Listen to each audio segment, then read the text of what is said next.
உண்டாவதாக. இந்த நாளிலும் உங்களோடு சேர்ந்து தேவனை மகிமைப்படுத்தும்படியாய், தேவனுடைய சுவிசேஷ வார்த்தைகளை பகிர்ந்து கொள்ளும்படியாய், தேவன் தந்த கிருபைக்காக நான் தேவனுக்கு துதியும் ஸ்தோத்திரமும் செலுத்துகிறேன். அன்புக்குரிய உங்கள் யாவருக்கும் இரட்சகரும் ஆண்டவருமாக இயேசுவின் நாமத்தினால என் அன்பின் நல்வாழ்த்துக்கள். ஹல்லேலூயா. உங்களுடைய போதகர் குரு சொன்னது மாதிரி இன்னைக்கு நான் முதலாவது நிற்கிறதுனால என்னை அறிமுகப்படுத்தும்படியாய் ஒரு சில காரியத்தை கண்டிப்பாய் உங்களோடு பகிர்ந்து கொள்ள வேண்டும். அதை தொடர்ந்து நான் தேவனுடைய வார்த்தையை உங்களோடு தியானிக்க விரும்புகிறேன். சர்வலோகாதிபா நமஸ்காரம். இன்ப காலமல்லோ ஜெப வேளை.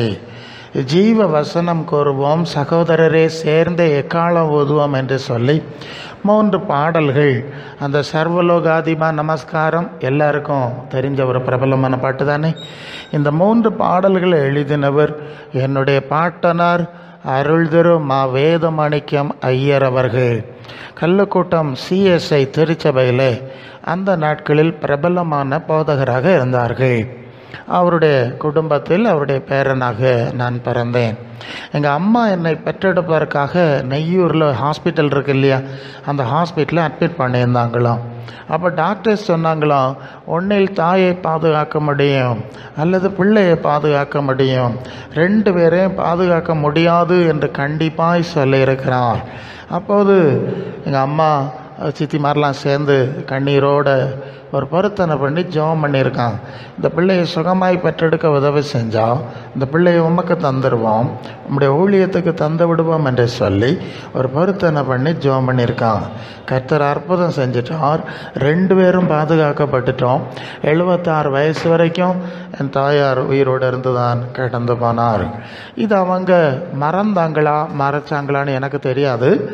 நான் பையனாக இருக்கும்போது சர்ச் ஆஃப் சவுத் இந்தியாவுடைய பாரம்பரிய சபை அதுக்கு தான் நான் சென்று கொண்டிருந்தேன்.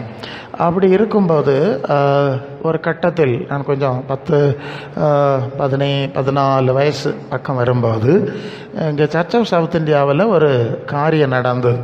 இப்போ சர்ச் ஆஃப் சவுத் இந்தியாவில் அந்த ஃபஸ்ட்டு பெல் செகண்ட் பெல் அடிப்பாங்க. செகண்ட் பெல் அடித்து தான் அந்த ஆராதனை துவங்குவாங்க. அங்கே உள்ள வழக்கம் அது.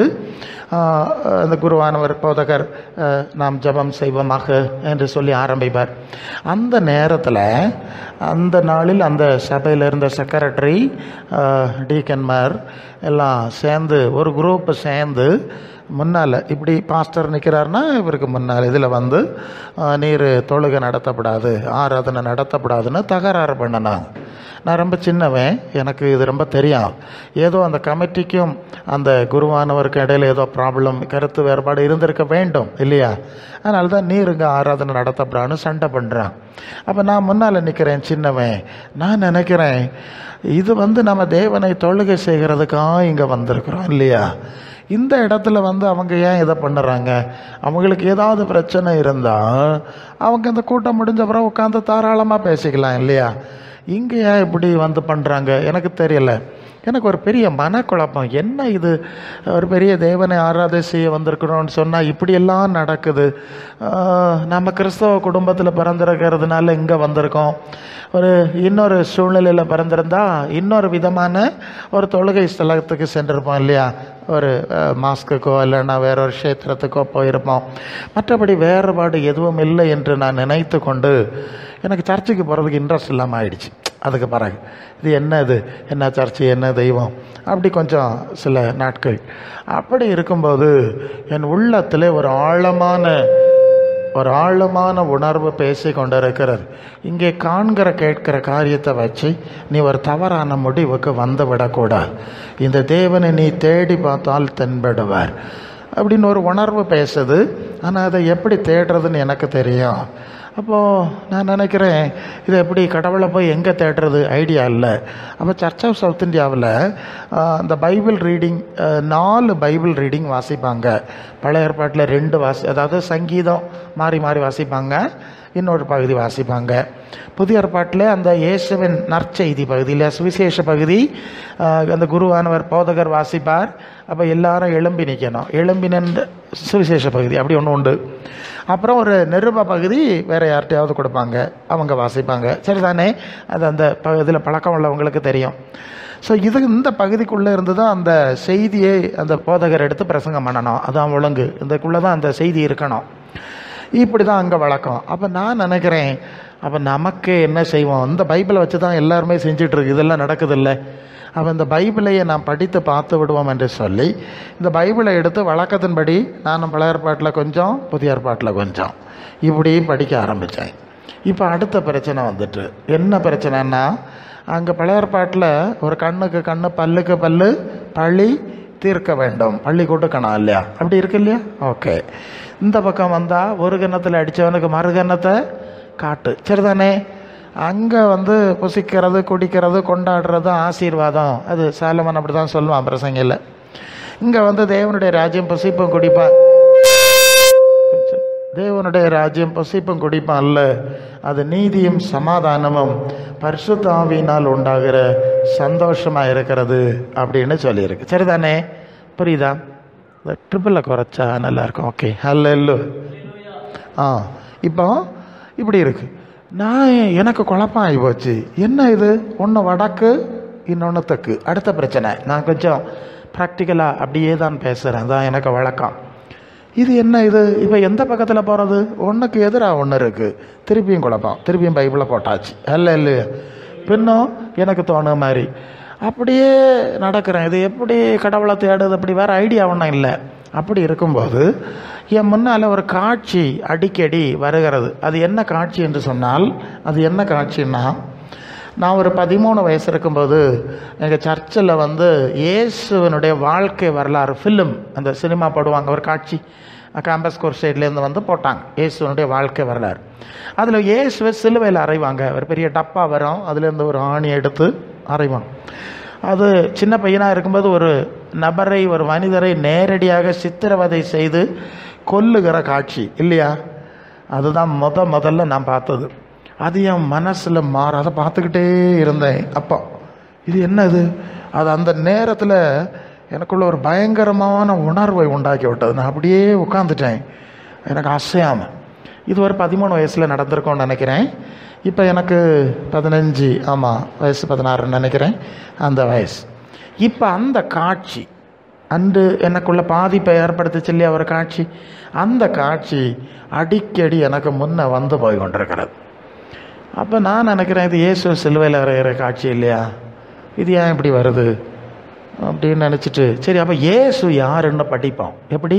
அடுத்த பிரச்சனை, இயேசு யாருன்னு படிப்போம். அப்போ எங்கேருந்து படிக்கணும்? மத்தேயு சுவிசேஷத்துலேருந்து படிக்கணும். தொடக்கத்திலிருந்தே நான் வாசிக்க ஆரம்பித்தேன். அப்போ அவரை குறித்தும் அவருடைய போதனைகளையும் படித்து கொண்டே இருந்தபோது எனக்கு இயல்பாகவே விசுவாசம் வந்து விட்டது. வேறு ஒன்றும் செய்யலை, இதுதான் நடந்தது. எனக்கு ஜெபிக்க வேண்டும் என்ற உணர்வு வந்து விட்டது.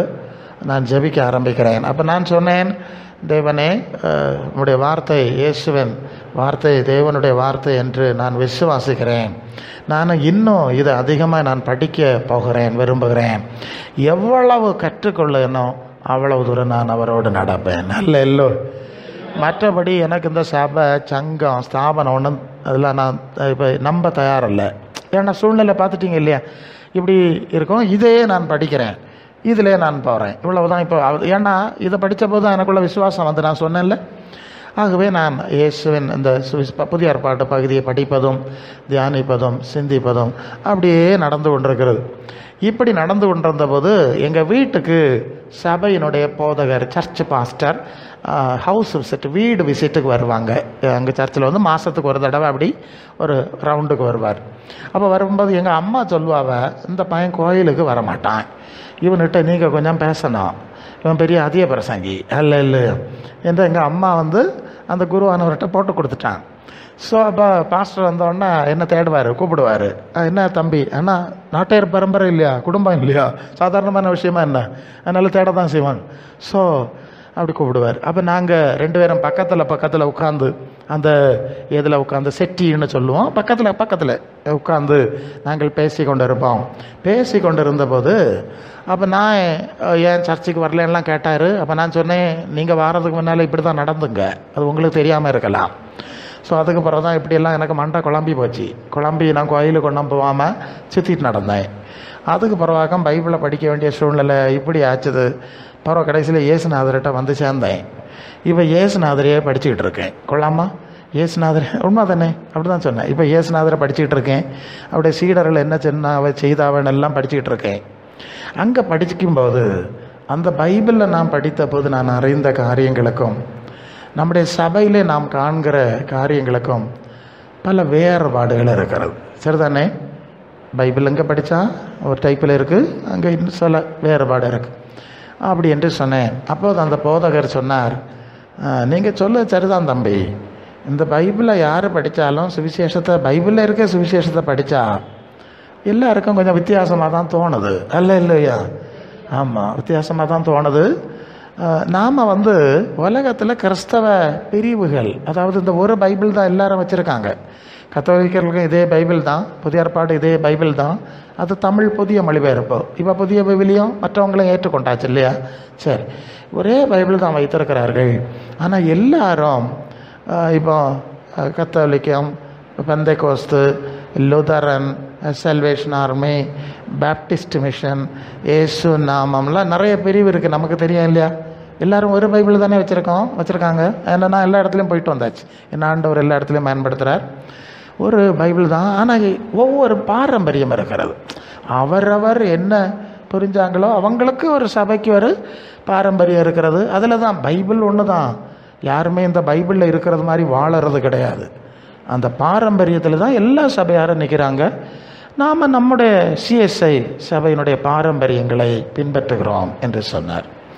அப்போ நான் கேட்டேன், மாஸ்டர் அப்போ இயேசு இருக்கிற இடத்துக்கு போனோன்னா, இப்போ நிறைய பாரம்பரியம் சொன்னியே, இதில் எந்த பாரம்பரியத்திலோடி போனோம்? இயேசு இருக்கிற இடத்துக்கு போனோம் இல்லையா? நம்ம எந்த பாரம்பரியத்திலோடு போக வேண்டாம். அல்லது இயேசுவும் அவருடைய சீடர்களும் இங்கே சொல்லி 2000 வருஷத்துக்கு அப்புறம் எழுதி நம்ம கையில் கொடுத்துருக்காவ இல்லையா? இந்த பாரம்பரியம் எங்கே இருக்கிறது? அல்ல. அடுத்த கேள்வி, அவருக்கு பதிலளிப்பது சிரமம். அவர் சொன்னார், தம்பி, கர்த்தர் ஒன்று ஆசீர்வதிப்பார். அவர் கற்று நிச்சயித்து கொண்டவைகளில் நிலைத்து இருப்பதற்கு வேதம் நமக்கு அனுமதி அளிக்கிறது. புரியுதா? எல்லா பாரம்பரியம் இருந்தாலும் எல்லார்ட்டும் எந்த பைபிள் இருக்குது? அல்ல. இதை படிக்க, தியானிக்க, ஜெபிக்க உரிமை இருக்குது. அப்போ என்ன புரியுறாங்களோ அதில் நடக்க ஒவ்வொருத்தருக்கும் பரலோக தேவன் அனுமதி கொடுத்துருக்கிறார். அதான் உண்மை என்று சொல்லிவிட்டு ஜெபித்து விட்டு கடந்து போய்விட்டார். அல்லையோ? இப்போ அப்போ நான் மீண்டும் ஜெபம் பண்ணேன், ஆண்டவரே இது இப்போ பெரிய சிக்கலாக இல்லையா இருக்குது? ஒவ்வொருத்தன் வடக்கு ஒருத்தன் தெக்குன்னு சொல்லிகிட்டு இருந்தா, அதனால் இதெல்லாம் எனக்கு ஒத்து வராது. நான் இதை வாசிக்கவே ஜெபம் பண்ணேன், இது மட்டும்தான் எனக்கு கொண்டு செய்ய முடியும், என்ன வேறு தொந்தரவு பண்ணிடக்கூடாது இப்படி சொல்லி நான் அப்படியே தனியாக நடக்கிறேன். இப்போ எனக்கு +2 எஜுகேஷன் முடிஞ்சிடுச்சு. முடிஞ்ச உடனே என்னை அவங்க என்ன செஞ்சுருக்கணும்? நாட்டையருக்கு படிக்கிறதுக்கு, பிடி படிக்கிறதுக்கு அனுப்பியிருக்கணும்ல, அதானே செஞ்சுருக்கணும். அவங்க மரபு படியாத செஞ்சுருக்கணும், அதை செய்யலை, சொல்லவும் இல்லை. அப்புறம் நான் ஆண்டவருக்குள்ளே ஊழியத்துக்குள்ளே வந்த பிறகு என் சித்தி தான் இந்த கதையை விலாவாரியாக சொன்னாங்க. இதெல்லாம் நடந்து நாங்கள் எல்லாம் ஒழித்து வச்சப்புறம் கர்த்தர் விடாமல் அந்த இடத்துக்கு கொண்டு வந்துட்டாரு. இது அவங்க சொன்ன பிரச்சனை. நாங்கள் இத்தனை வரையும் அவன்கிட்ட சொல்லாமல் ஒழிச்சு வச்ச பிறகு இதெல்லாம் கடந்து நீ கரெக்டாக அந்த ஸ்தானத்தில் கொண்டு வந்து விட்டார். கர்த்தர் பெரியவர். கொள்ளாமா? இல்லையா? எப்போ சொன்னால் வேணும் பார்த்துடுங்க. சரி, நான் இப்போ விஷயத்துக்கு வருவோம். இப்போ நான் படிச்சுட்ருக்கிறேன். Second year, first year okay, engineering ஸ்டடிக்கு விட்டுட்டாங்க. First year okay, second year வந்தேன். செகண்ட் இயர் வரும்போது எனக்கு ஃபஸ்ட் இயரில் ரொம்ப ஃபாஸ்ட்டாக படிச்சுட்டேன், எல்லாத்தையும் பாஸ் ஆகிட்டேன், ஒரேடியாக பாஸ் ஆகிட்டேன். 10 பேப்பர் வரும். சரி. ஸோ செகண்ட் இயரில் வரும்போது எனக்கு பயங்கர ஒரு மனக்குழப்பம். என்ன மனக்குழப்பம்னா, இங்கே நீ பார்க்குறதெல்லாம் மாயை, இதெல்லாம் படம், இந்த படத்துக்கு பின்னாலே செல்லாதே, நீ இயேசுவை முழுமையாக பின்பற்ற வேண்டும். எப்படி? இயேசுவை முழுமையாக பின்பற்றணும். இது மாதிரி ஒரு உணர்வு. அதான் நான் சொன்னேன், இப்படி தான் நடக்கும். அப்போ நான் நினைக்கிறேன், நான் தான் இயேசுவை பற்றி வாசிச்சுட்டே இருக்கேன். நான் இப்போ கோயிலுக்காக போகிறேன் இல்லையே, இயேசுவை தானே வாசிச்சுட்டு இருக்கேன், அதை பற்றி தானே சிந்திச்சுட்டு இருக்கேன். பின்ன இயேசுவை முழுமையாக பின்பற்றணும்னா அது என்னது, அது எப்படி, எனக்கு பின்னும் பிடிபட இல்லை. நான் திருப்பி முழுமையாக பின்பற்று, இதோட வேற எப்படி முழுமையாக பின்பற்றுறது? இயேசுநாதரை வாசிக்கிறோம், ஜெபம் பண்ணுகிறோம், இதை விட என்ன பின்பற்றுறது? ஒன்றும் பிடி இல்லை. மீண்டும் மீண்டும் அந்த உணர்வு இருந்ததுனால திருப்பி நினைக்கேன், இயேசு எப்படி பின்பற்றுறது? அப்போ இயேசு முதலாவது சத்திரத்தில் பிறந்தார் இல்லையா, சத்திரத்தினுடைய அந்த தொழுவத்தில் பிறந்தார். அது இப்படி தான் நம்ம படிக்கிறோம். அங்கே இடம் இல்லை, அங்கே போனான். அது இப்போ நம்ம தாண்டியாச்சு. 8ஆவது நாளில் எருசலேம் தேவாலயத்துக்கு கொண்டு போனார்னு ஒரு சம்பவம் இருக்குது இல்லையா.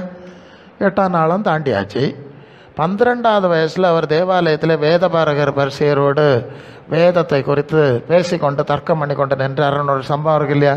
எனக்கு இப்போ 12 கழிஞ்சாச்சு. அப்படி தானே பார்க்கணும். அவரை பின்பற்றணுன்னா 12 கழிஞ்சாச்சு.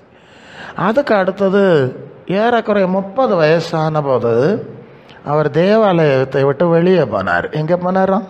தேவாலயத்தை விட்டு வெளியே. எல்லாம் விசித்திரமாக தான் இருக்குல்ல. அங்கே போய் வனாந்தரத்தில் யோவான் என்கிற ஒருத்தர்கிட்ட போயது திருமுழுக்கு ஞான ஸ்நானம் பெற்றுக்கொண்டார். இருக்குதா? எல்லாருக்கும் பைபிளில் இருக்கு இல்லையா? ரொம்ப சந்தோஷம்.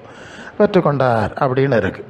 இந்த இடத்துல வந்தோன்னே எனக்கு அடுத்தது பிரச்சனை வந்துட்டு, டேய் 8ஆவது நாளில் கொண்டு போனாவ இல்லையா, அங்கே 12ஆவது வயசுலேயே என் பிதாவுக்கு அடுத்தவர்கள் நீங்கள் எனக்கு தேடினிய, யோசேப்பு எனக்கு அப்பனா, என் பிதாவுக்கு அடுத்தவர்கள் இருக்கணும்னு உங்களுக்கு தெரியாதா? அப்படி தானே கேட்டார்ல.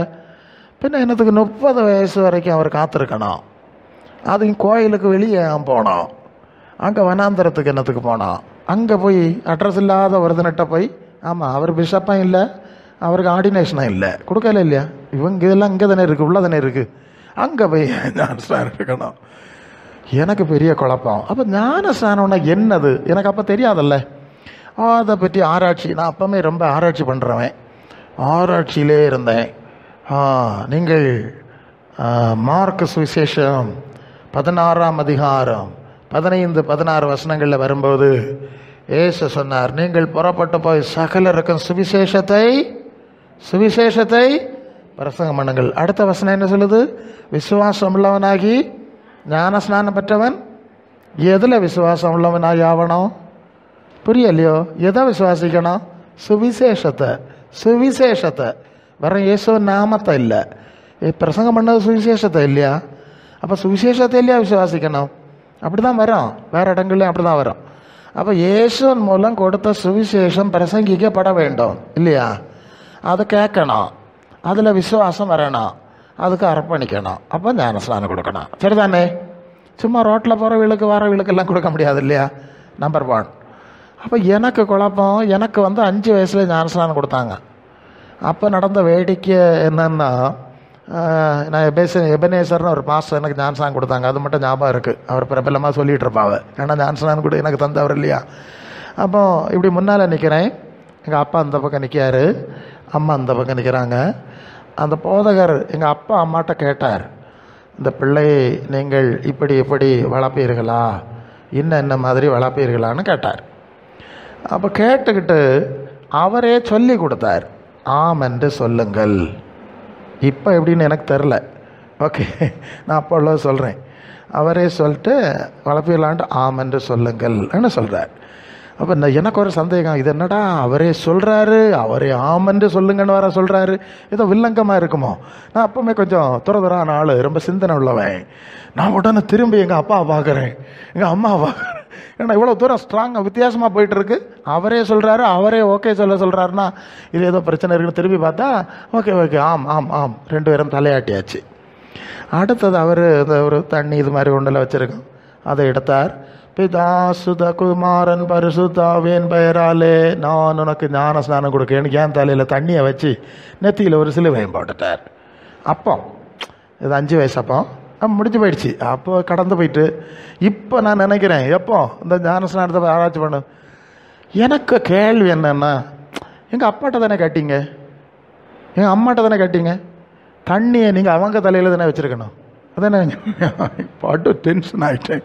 அப்போ தலையில் மிளகா அரைச்சிட்டிங்கல்ல அப்பமே, இப்படியெல்லாம் சிந்திக்கிறேன் நான். அதான் என்ன பண்ணுறது, கோவப்பட வழி இல்லை. நம்ம தான் பாரம்பரியத்தில் போகிறோம் அப்பான்னு சொல்லிட்டார்ல, அவர் மானமாக சொல்லிட்டார், யோக்கியமாக சொல்லிட்டார். அதனால் இனி அவங்கள திட்டுறதுக்கு வழி இல்லை. ஸோ ஐயோ பெரிய பிரச்சனை தான் இல்லை.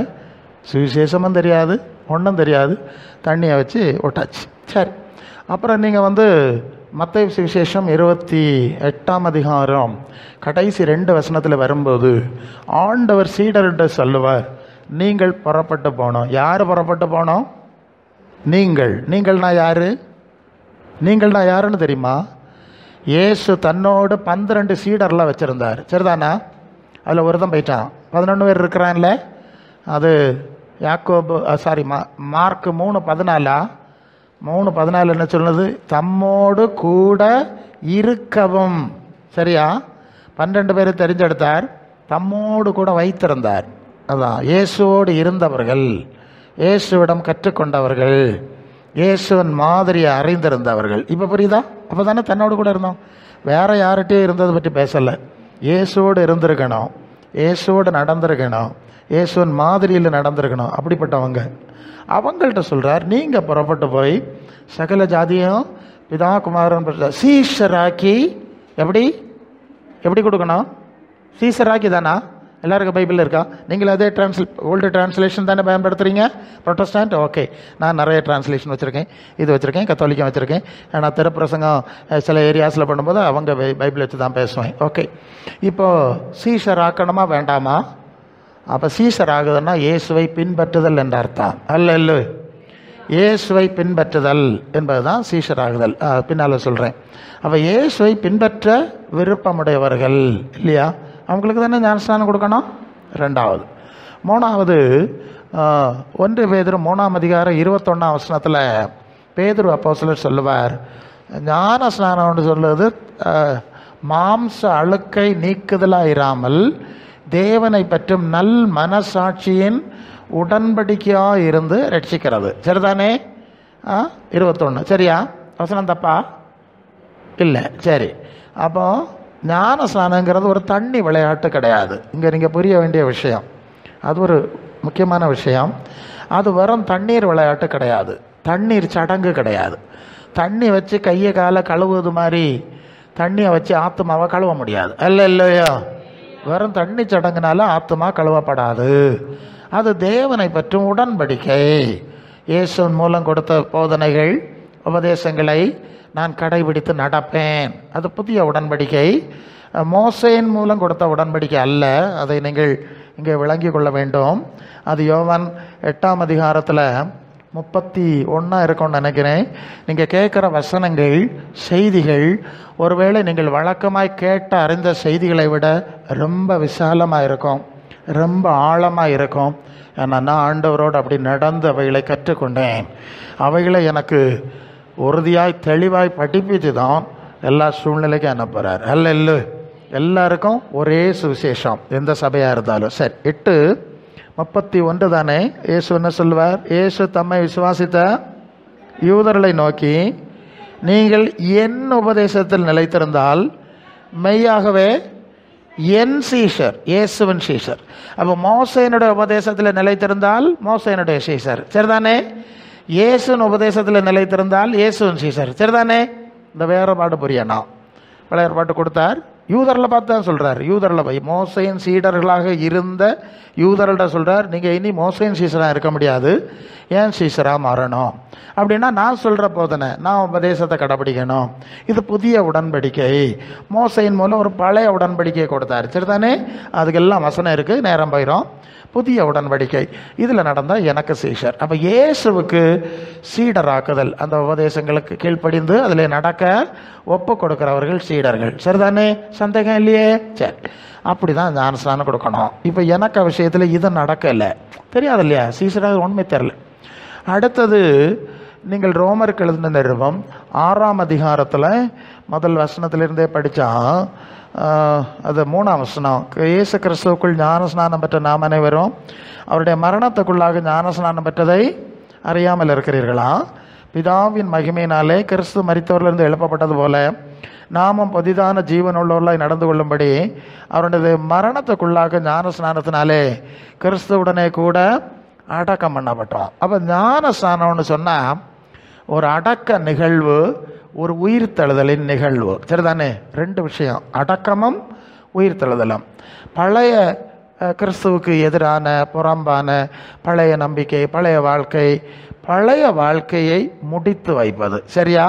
பழைய வாழ்க்கையை முடித்து வைப்பது, பழைய வாழ்க்கையை மறைத்து விடுவது, அழித்து விடுவது, ஓகே, அடக்கம் பண்ணி விடுவது. கிறிஸ்து பழைய மரித்து, சிலுவையில் மரித்து, பழைய சரீரம் அடக்கம் பண்ணப்பட்டு புதிய சரீரத்தோடு உயிரோடு எழுப்பப்பட்டார் இல்லையா? இதுபோல் புதிதான ஜீவனுள்ளவர்களாய் நடந்து கொள்ளும்படி. அப்போ ஒரு புதிய மனுஷன் ஒருவன் கிறிஸ்துவுக்குள் இருந்தால் புது சிருஷ்டியாக இருக்கிறான், பழையவைகள் ஒழிந்து போகணும் இல்லையா? 2 Corinthians 5:17. சரி, நீங்கள் வசனம் அங்கே இருக்குது. ஸோ இந்த அனுபவத்துக்கு அடையாளமாக இருப்பது தான் ஞானஸ்நானம். இப்போ புரியுதா? அதனால தான் அந்த ஞானஸ்நான அந்த தண்ணீர் சடங்கை திருமுழுக்கு, தண்ணீரில் மூழ்கி எழும்புதல் என்ற பெயரில் பயன்படுத்தியிருக்காங்க. சரிதானே? அதுக்கு பொருள் சும்மா தண்ணியில் முங்குது சொல்லலை, அது ரொம்ப கவனத்தில் கொள்ளணும். பெந்தெக்கோஸ்தே சபையில் எந்த பிரச்சனை உண்டு, சும்மா தண்ணியில் அப்படி அல்ல. இந்த விஷயத்தை கொஞ்சம் அவங்களுக்கு தெரியணும், சொல்லி கொடுக்கணும், அதுக்கு அவங்க ரெடி ஆகணும். அப்படி இருந்தால் சரி, இல்லையா? இது ஒரு அடையாள சடங்கு தான். வெறும் தண்ணீர் நிகழ்ச்சியை மட்டும் பிரதானப்படுத்தக்கூடாது, அதுக்கு முந்தின அனுபவங்கள் இருக்கிறது. சரி, அப்போது இதுதான், இப்படி தான் ஞானஸ்நானம். இந்த அனுபவம் ஒன்றும் எனக்கு நடக்கலை. சரிதானே? விஷயத்துக்கு வந்துடுவோம். அப்போ எனக்கு ஞானஸ்நானம் சரியில்லைன்னு எனக்கே புரிஞ்சாச்சு. இப்போ இனி என்ன செய்யுது? அங்கே போய் கேட்டால் இங்கே ஒரு ஞானஸ்நானம்னு தான் எழுதியிருக்கு. எத்தனை ஞானஸ்நானம் எழுதியிருக்கான்? ஒரு ஞானஸ்நானம் தான் இருக்குது. அப்போது கொடுக்கதான் ஒருபடியான சரியான ஞானஸ்நானம் ஒன்று தான் இருக்குது. டூப்ளிகேட்டு நிறைய இருக்கலாம் இல்லையா உலகத்தில்? ஒரிஜினல் ஒன்று. இப்போ தான் சொல்லிட்டேன் இல்லையா? இப்போ இதெல்லாம் யாருக்கு வச்சுருக்கு? இப்போ நீங்கள் இங்கே கொடுக்குறது டூப்ளிகேட்டுன்னு சொல்லியாச்சு, இது ஒரிஜினல் இல்லை, ஃபேக். சரியா? ஒன்று தான் இருக்குன்னு சொன்னால் என்னத்த ஒன்று இருக்குது? அப்போது ஒரிஜினல் கிடையாது, இது டூப்ளிகேட். அப்போ இனி சரிப்படுத்தினா என்ன செய்யுது? அது ஒன்றும் சரிப்படுத்த முடியாது. எங்கள் பாரம்பரியம் சரிப்படுத்தப்படாது இல்லையா? இப்படி தானே சாவு வரும், அப்படி தான் இருக்கணும், நீ சரி ஆகப்படாது. ஆமாம், நீ ஒழுங்கு ஆகப்படாது. அதுதான் இந்த பாரம்பரியத்தினுடைய சக்தி, வல்லமை. அதுக்கு திட்டமே அது தானே, சரிப்படப்படாது. அப்போ என்ன செய்யுது? நான் தான் துணிஞ்ச ஆளுன்னு சொல்லிட்டேன்ல, இதெல்லாம் தூக்கி தூர போட்டு நான் ஒத்தகிலே நடக்கிறேன். சரி, இவ்வளோ தானே விஷயம். அப்போ இந்த ஞானஸ்நானம் எங்கே கொடுப்பாங்கன்னா பெந்தெக்கோஸ்தே சபையில் தான் கொடுப்பாங்க. சரியா?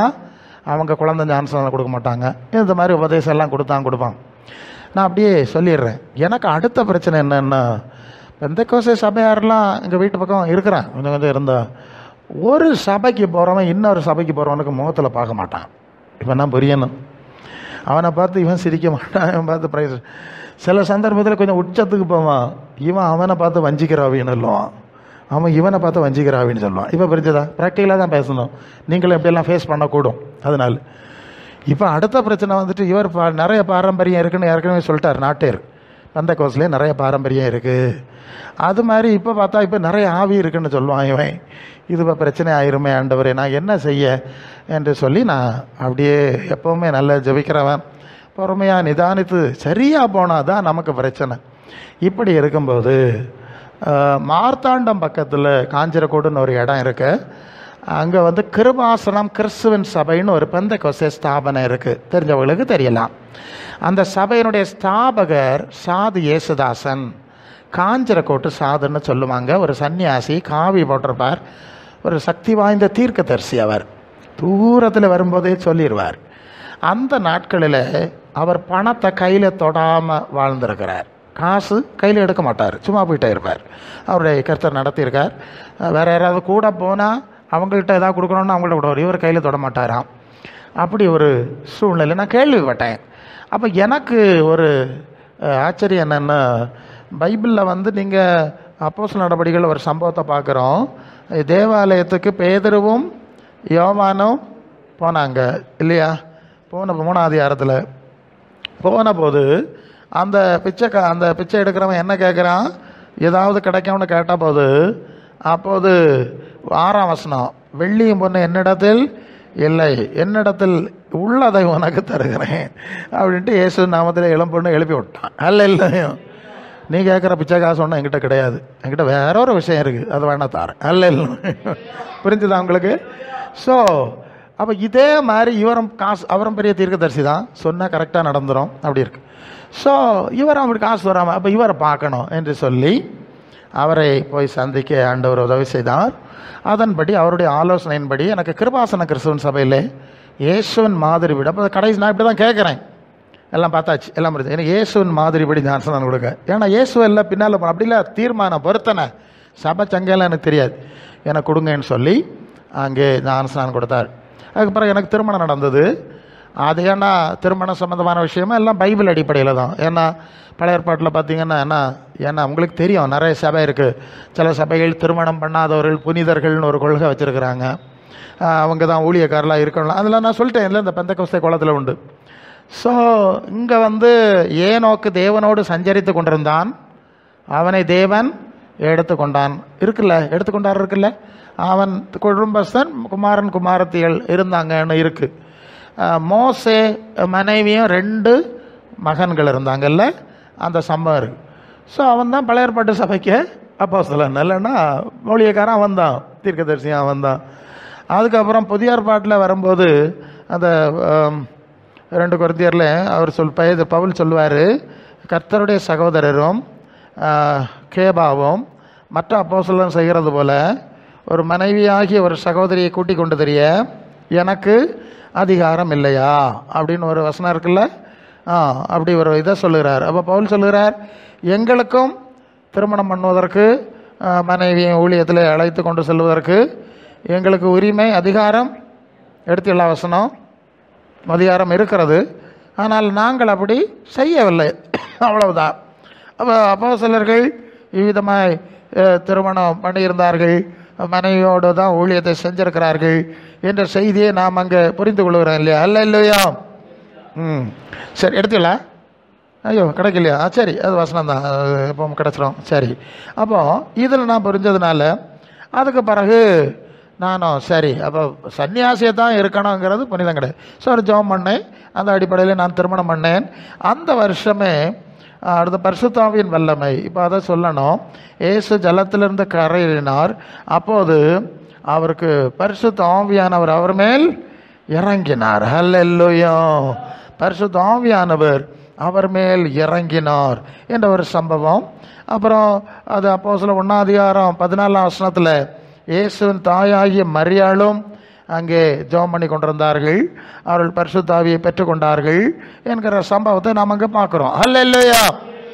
அப்போது பரிசுத்த ஆவியின் வல்லமை, அந்த வல்லமை வந்தது, அந்நிய பாஷை பேசினாங்க, இதெல்லாம் அங்கே இருக்குது. அப்போ எனக்கு நான் ஏற்கனவே சொன்ன மாதிரி பெந்தெக்கோஸ்தே ஆவியில் போய் சிக்கி கொள்ளக்கூடாதுன்னு எனக்கு பயம் இருக்குது ஒரு பக்கம். ஆனால் பரலோகத்திலேருந்து ஒரு ஆவி வருது, அது இயேசுக்கு மேலே வந்திருக்கு, அப்போஸ்தலருக்கு மேலே வந்திருக்கு. விசுவாசிகளான போது பரிசுத்த ஆவியை பெற்றீர்களா, அதை கொஞ்சம் பின்னால் சொல்லுகிறேன். அப்போ பரிசுத்த ஆவியினுடைய அபிஷேகம், அங்கீகாரம் என்று ஒரு காரியம் இருக்கிறதே, அது எனக்கு கிடைக்குமா இல்லையா? ஆமாம், அப்படியே ஜெபம் பண்ணேன், அந்த வல்லமையை நான் அடைந்தேன். அந்நிய பாஷை வரம் எனக்கு கிடைத்தது. அதிகமாக பேசுவேன், எனக்கு தமிழ் வராது, சும்மா இருந்துகிட்டே கலாம் அப்படி போய்கிட்டே இருக்கும் அது. ஸோ அதை நான் தெளிவாக நான் உணர்ந்தேன். இல்லையா, சும்மா ஏதோ கரகரா குறுகுறுன்னு பேசுகிறாங்க, 2-3 மாதம் பேசுகிறாங்கலாம், மற்றவங்க கிண்டல் பண்ணுவாங்கல்ல, அப்படி கிடையாது. அது ஒரு விஷயம். போய்கிட்டே தமிழ் வராது, அப்புறம் பேசணுன்னாலும் அந்நிய பாஷையில் தான் பேசணும். அந்த அளவு அதை அனுபவிக்க உதவி செஞ்சார். அதன் பிறகு மீண்டும் அந்த காஞ்சரக்கோட்டை சாதுன்னு நான் சொன்னனே சன்னியாசி, அவரை எப்போ சந்திக்க முடியாது, அவர் சுற்றிட்டு நடக்கிறாள். அவரை சந்திக்கும்படி, நான் எதிர்பாராத சூழ்நிலையில் சந்திக்கும்படி கர்த்தர் எனக்கு உதவி செய்தார். அப்போ தான் அவர் அங்கே உட்கார்ந்துருந்தார், நான் இங்கே போனேன்.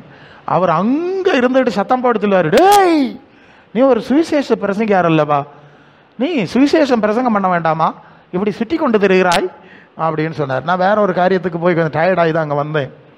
கிட்ட போனேன், ஆமாம் ஐயா எனக்கு தெரியுது. அவர் சொல்கிறார், நீ போய்கொண்டே இருக்க வேண்டும், உனக்கு ஆண்டவர் இடத்தை ஆயத்தம் பண்ணி தருவார். எங்கெல்லாம் இடம் ஆயத்தம் பண்ணி தர்றாரோ அங்கெல்லாம் அவர் உனக்கு படிப்பிச்சதும் இனி படிப்பிக்கிறதும் எல்லாத்தையும் தைரியமாய் பேசணும், உன்னை மறைச்சப்படாது. புரியலையா சொல்லுது? அதான் பாயிண்ட். அதனால நான் அப்படியே போக ஆரம்பித்தேன். தமிழ்நாட்டிலும் அவட கேரளத்தில் மலையாளத்தில் சம்சாரிக்கும், அங்கே மலையாளத்திலும் சுற்றிக்கிட்டே நடக்குதான். அல்லையோ, அப்படி தான் உங்கள் மத்தியிலையும் கர்த்தர் நிற்க உதவி செய்தார். அல்லையோ. அதான் எல்லா சூழ்நிலையில் நிற்கிறேன், எல்லா சர்ச் ஆஃப் சவுத் இந்தியா சூழ்நிலையில் நிற்கிறேன். சில சந்தர்ப்பத்தில் அனுமதி கிடைச்சா நான் சொல்லிடுவேன், நான் எல்லா பைபிளில் இருக்க சுவிசேஷம் தான் பேச முடியும், இல்லைன்னா உங்கள் பைபிளே தாங்க, நான் அதை வச்சே பிரசங்கம் பண்ணுறேன். இல்லை அவ்வளோதானே எனக்கு அதிகபட்சம் சொல்ல முடியும். வேறு பைபிள் வச்சுருந்தா அதை தந்துருங்க, நான் அதை வச்சு பேசுகிறேன். கத்தோலிக்கர்கிட்ட சொல்லுவேன், எங்கள் இது என்ன இதாகிட்டா பாருங்கள். ஓகே, கத்தோலிக்க கிறிஸ்மேட்டிக் சென்டர் அதில் நான் செய்தி சொல்லியிருக்கேன். அப்பவும் சொல்லுவேன், உங்கள் பைபிளே என்கிட்ட கொடுத்துருங்க. இல்லை உங்கள் பைபிளே கொடுத்துருங்க, அந்த பைபிளை வச்சே நான் பிரசங்கம் பண்ணுறேன். இல்லையா, நான் ஏதோ புதுசாக ஒன்று கொண்டு வந்து பேசிட்டேன், உங்களுக்கு கான்ட்ராடிக்ஷன் ஆகிடுச்சுன்னு நீங்கள் குற்றம் சாட்டாதபடி நீங்கள் தர்ற பைபிளை, உங்கள் பைபிளையே நான் வச்சு பேசுகிறேன். அப்படி தான் பேசுகிறேன். நான் எல்லா பைபிளை வச்சுருக்கேன். அதான் சொன்னேன்ல, தெரு பிரசங்கம் எல்லாம் பண்ணுவேன். கத்தோலிக்க ஏரியாவில் பிரசங்கம் பண்ண போனோம், அது வாரத்துக்கு ஒரு நாள் அந்த மாதிரி ஏரியாஸில் பண்ணுவோம். அவங்க பைபிளை வச்சு அவங்க பைபிள் வசனத்தில் அவங்க டைப்பில் தான் பேச்சு, வேறு ஒன்றும் மாற்றம் கிடையாது. செய்தி ஒன்று தான். இல்லையா, சரிதானே? சரி, இப்படி தான் நான் சுவிசேஷம் நானே உங்கள் முன்னால் நிற்கிறேன். ஒரு வசனத்திலிருந்து கொஞ்சம் நான் கொஞ்சம் விளக்குறேன், சமயம் இருக்குது. ஒரு பாட்டு பாடுவோம். வசனம் தியானிக்க இதயமதில் ஆறுதலே,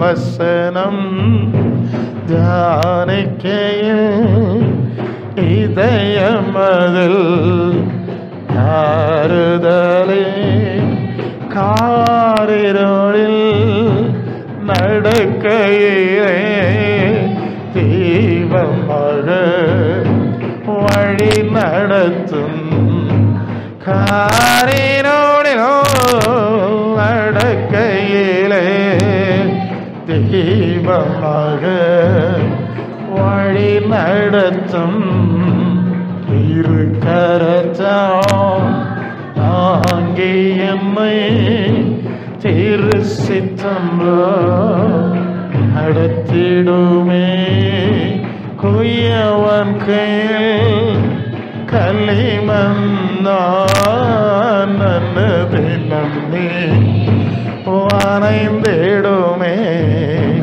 குயவன் கையில் களிமண்ணா அனதினம் நீ வரைந்திடுமே. ஹல்லேலூயா, ஹல்லேலூயா, ஹல்லேலூயா. யோவான் எழுதின சுவிசேஷம் 10ஆம் அதிகாரம் அதன் 27, 28 வசனம். யோவான் 10ஆம் அதிகாரம் 27, 28 வசனம் சொல்லு. என்னோடுகள் என் சத்தத்துக்கு செவி கொடுக்கிறது, நான் அவைகளைத்தான் அறிஞ்சிருக்கிறேன், அவைகள் எனக்கு மட்டும்தான் பின் செல்லும், நான் அவைகளுக்கு நித்திய ஜீவனை கொடுக்கிறேன். ஹல்லேலூயா, ஹல்லேலூயா. வசனம் சரியா புரிஞ்சிருக்கோன்னு நினைக்கிறேன். எந்த பாரம்பரியத்தை எந்த மரபை சேர்ந்தவங்கள்லாம் இங்க பேசல. ஏன் ஆடு, ஏன் நாமம் சொன்ன, ஏன் நாமத்துல நன்மை ஆசீர்வாதம் வாங்கியிருந்தா நான் சொன்னதை கேட்டிருக்கணும். ஹல்லேலூயா. நான் சொன்ன வசனங்களை அது வாசிக்கணும், அது சிந்திக்கணும். கிறிஸ்தவ குடும்பங்களுக்கு சாபம் எப்படி வரும் தெரியுமா?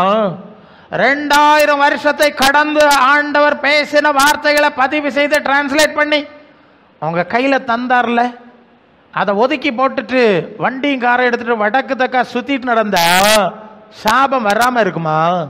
சொல்லுங்க. ஏசு எங்க போனாலும் இது வச்சு தாங்க பிரசங்கம் பண்ணுவாங்க. அல்ல, இதுக்கு வெளியே ஒன்றும் எடுக்கல. அப்ப நீங்க அதை வாசிச்சிருக்கணும் இல்ல, ஆண்டவர் என்ன சொல்லி இருக்கிறாருன்னு ஒன்று பார்த்துருக்கணும் இல்லை, அவர் என்ன மாதிரி காண்பிச்சாருன்னு சிந்திச்சிருக்கணும் இல்லை. அதை தூர போட்டுட்டு பேய் வந்த உடனே, நோய் வந்த உடனே நீங்க மரத்தடி, தென்னை அடி, பனை அடின்னு சுத்துனா எப்படிங்க சாபம் வராம இருக்கும்?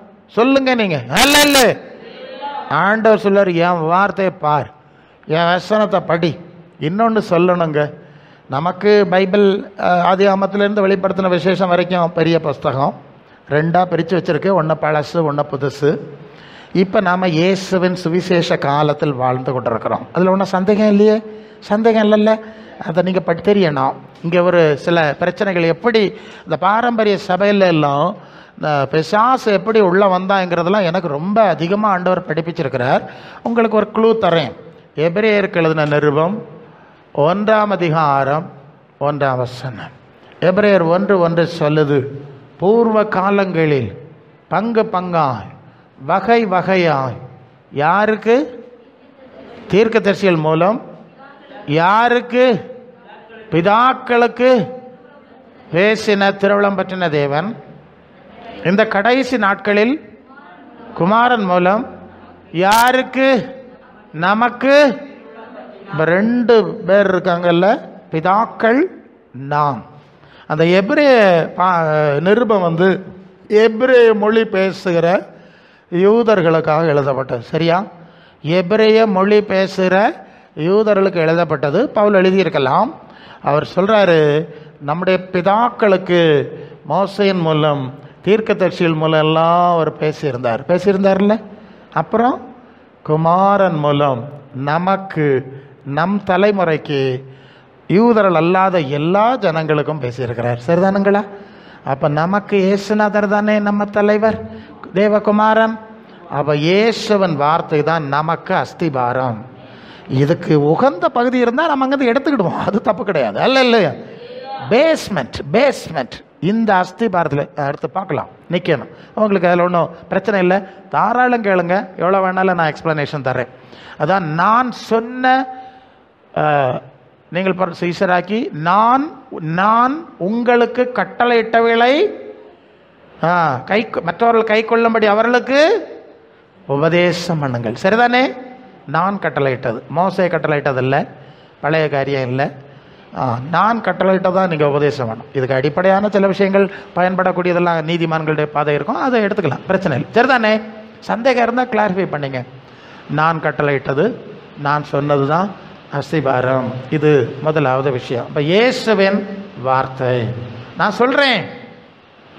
அவர் கடலில் போயிட்டு இருந்தார், பயங்கரமாக புயல் வந்துட்டு கப்பலை படகை தூக்கி அடிச்சுது, எல்லாரும் மூழ்கி சாவணுங்கிற நிலைமை வந்துட்டு.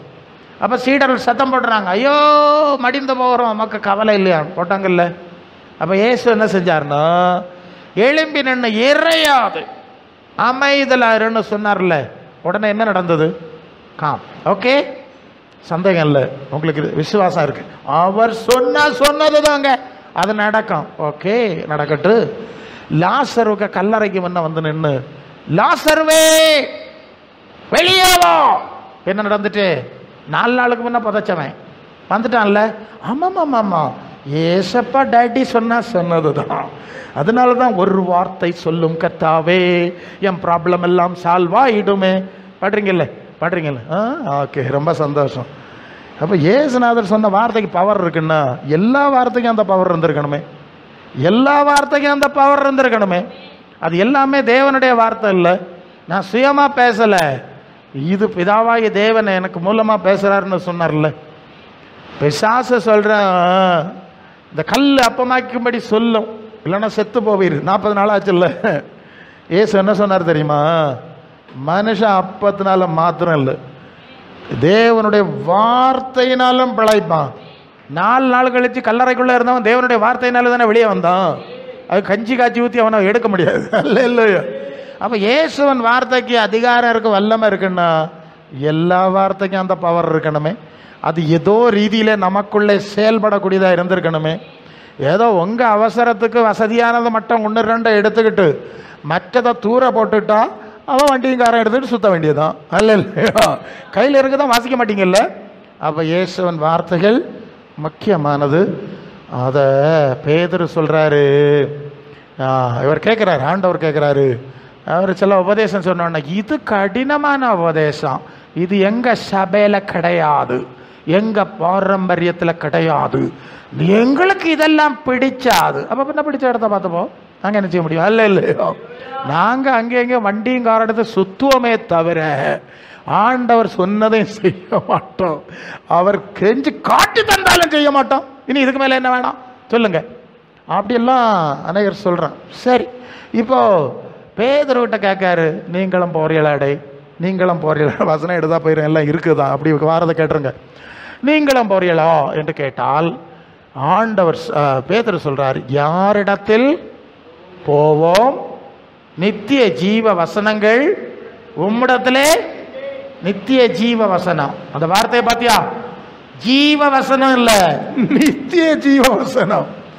நான் அவர்களுக்கு, அது யோவான் 10:10, நான் அவர்களுக்கு ஜீவன் உண்டாயிருக்கவும் அது பரிபூர்ணப்படவும் வந்தேன்.